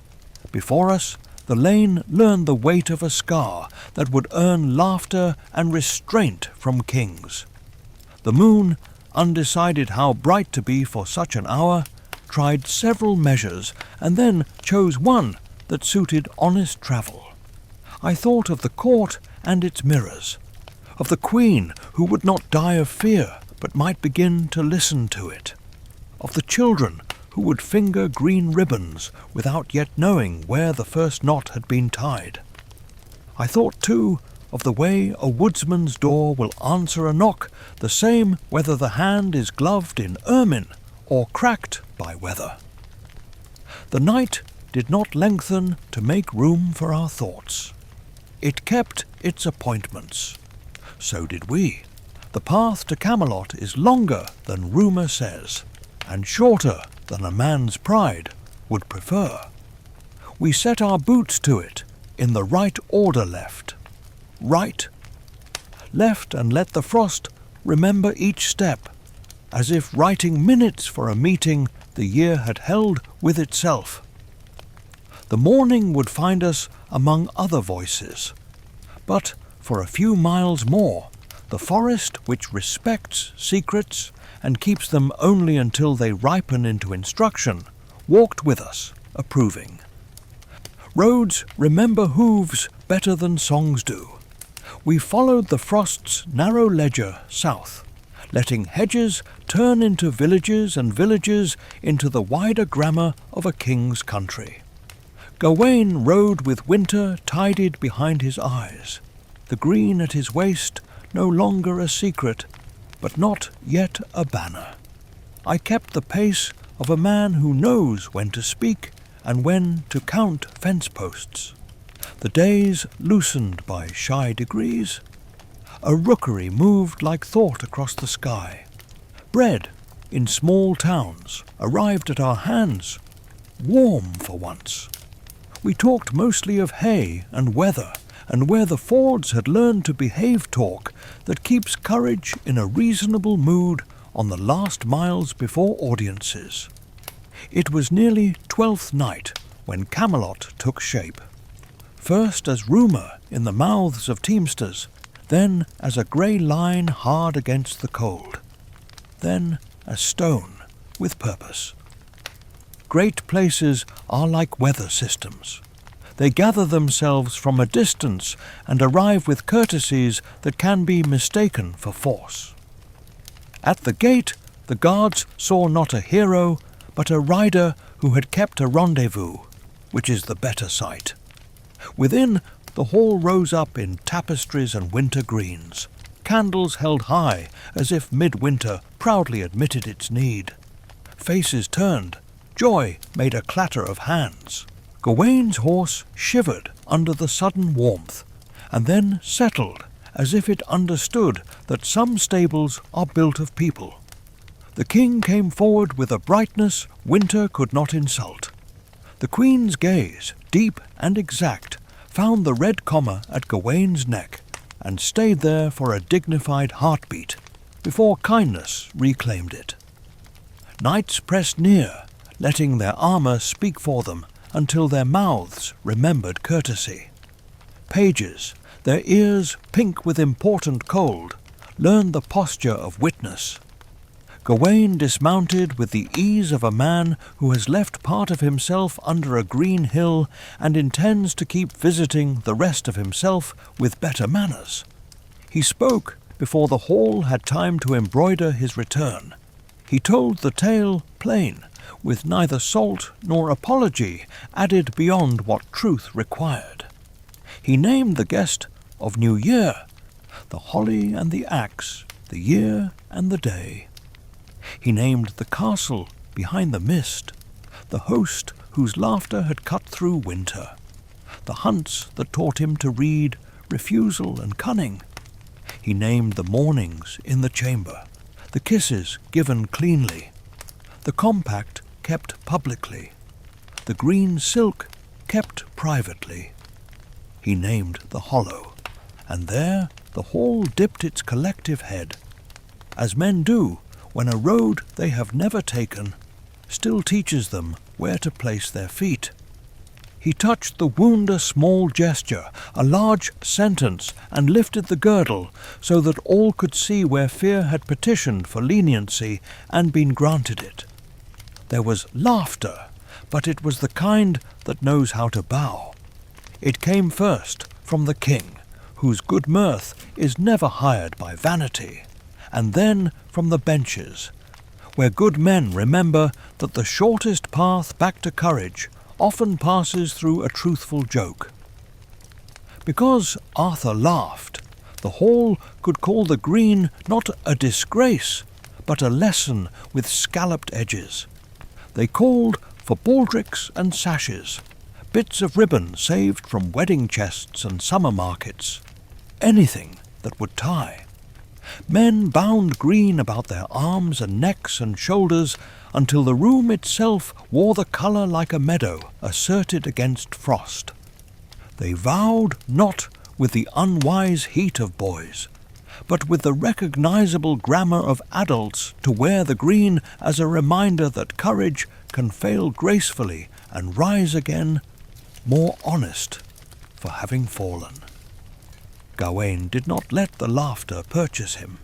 He bowed low, and from that honesty a quiet spread one of those rare hushes that do not silence talk but improve it. He said the green would be a thorn he kept for pruning pride. He said he would rather be nicked by memory each morning than be padded into forgetfulness by compliments. He asked forgiveness of the court for keeping back what should have been paid to a friend at dusk. He did not make himself smaller than he was to be loved. He made himself true enough to be trusted. The Queen rose at this, and with a schooling that never abuses its own skill, spoke the words that let a house become a home again. She praised the keeping of the appointment. She praised the cut that had refused to deepen. She praised the lesson that comes when magic is made to do a decent day's work for virtue. The king, warmed by that wisdom, ordered that the green be worn on feast days when men remember not their victories alone, but the blushes that improve them. Around us, servants smiled the relieved smiles of people whose duties are not made worse by what the important have decided. We stayed the night. Bread tasted like thanks. The fires practiced contentment without making idleness proud. I, who am no courtier and never shall be, found a corner where the draughts spoke in a dialect I understood, and let the day finish settling. Gawain came to me in that gentle hour when a hall begins to remember bedrooms. He took my hands the way a strong man takes water after work briefly, thoroughly, grateful without ceremony. He said a guide's sober warning had honoured him more than praise would have. I said a guest's fidelity had taught the winter its best manners. We let the exchange stand like that, a ledger closed clean. Morning thinned the distance between season and spring by a thumb's width. I set my face for home. Camelot diminished into weather behind me, and then into rumour again, which is its natural size at the border of my world. The hedges resumed their office as tutors. My cottage received me with the quiet pride of bread, left to rise exactly as long as the recipe asks. I stacked wood, mended a gate, taught a boy to read fox in the snow without hating fox for being fox. News came weeks later that the court kept its green not as a fad, but as a way of nodding to failure without hiring it as a steward. That was good news, the best kind, the kind that improves chores. But we still wonder whether a ribbon can keep its meaning once it has learned to dance, whether a laugh can remain a lantern and not become a disguise, whether the clean arithmetic of a promise kept in a cold hollow can survive the softer mathematics of comfort. We still wonder whether we will remember to confess the small concealments that make our lives easier at dusk, and our souls heavier at dawn. Here winter moves with its usual thrift. The river takes the sky into itself and returns it corrected. The hedge collects wind as a house collects stories, letting out just enough to keep the roof honest. I walk the same paths and find them fractionally truer, as if the ground, having listened to a brave man kneel far away, decided to stop lying in the familiar places. Sometimes I pass the beach ridge and see two countries at once. On such days I put my hand to the bark and think of a neck that accepted a lesson in the language of iron and kept the tongue that told it. Toward evening, when smoke makes the village agree with itself, I sit by the door. Children practicing knighthood with sticks add a loop of green to their belts, because kings have made it fashionable, and one of them, now and then, touches his scarf as if it were thinking. I do not preach to them. The forest preaches enough, and so do their mothers. I tell a shorter tale instead, that promises are like footbridges no wider than a stride, that one crosses not by staring at the river, but by loving the plank. They roll their eyes as children must and will, and then they carry water very carefully, which is better than applause. Sometimes a traveller, weary but not poor, asks if I know the way to a chapel whose name the maps refuse. I nod toward the yews and the teaching stream, and say that chapels are where men keep their dates with what they swore a year ago. Mind the hedges, I add. They're planted where drowning changes its mind, and if the traveller looks the way Gawain looked, steadied by something that has stopped asking and started being, I walk a while beside him and tell him when the frost lies and when it tells the truth. The nights are long yet. I bank the fire, lay out the kindling just so, and leave a crust where a neighbour might safely steal it. In the quiet, I rehearse the simple psalm of a woodsman's creed. Split clean, mend true, warn early. Forgive when the cut is shallow and the lesson has taken. Then I let the house go dim, until the hearth is the only statement left, and it is a soft one. If you find yourself here when the year is slender and the road insists, you will be welcome for a bowl and a place by the coals.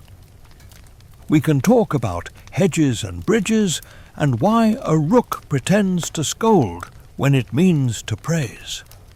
Or we can keep the gentler counsel, and let your breath and mine make the small white houses men carry into winter. The tale will wait in the rafters like cured thyme until you want it. I will tell it again if asked, and stop where you need the silence to do the remembering. It ends, for me, with a man touching a green loop as if it were a prayer, and a red comma as if it were punctuation. In a language he will spend the rest of his life learning to speak without harm. It ends with a door opening because winter has taught it how. It ends with someone at the edge of a hollow, setting his palm to cold stone and finding it clean. And yet, even at the end, we still wonder whether we can live so that our cuts remain small and our courage honest. Whether we can keep our word not as a drama, but as a daily craft. The wondering is good. It keeps us awake. It reminds us to love the plank. Sleep now, if you can. Take warmth where warmth is given. Let the green keep watch, and the red teach gentleness. Tomorrow there will be paths to read and little mercies to exchange. I will be here, ready to show you where the ice is thin and where a hedge has been planted by wiser hands. Until then, let the dark be kind and your breath steady. The story has walked you home.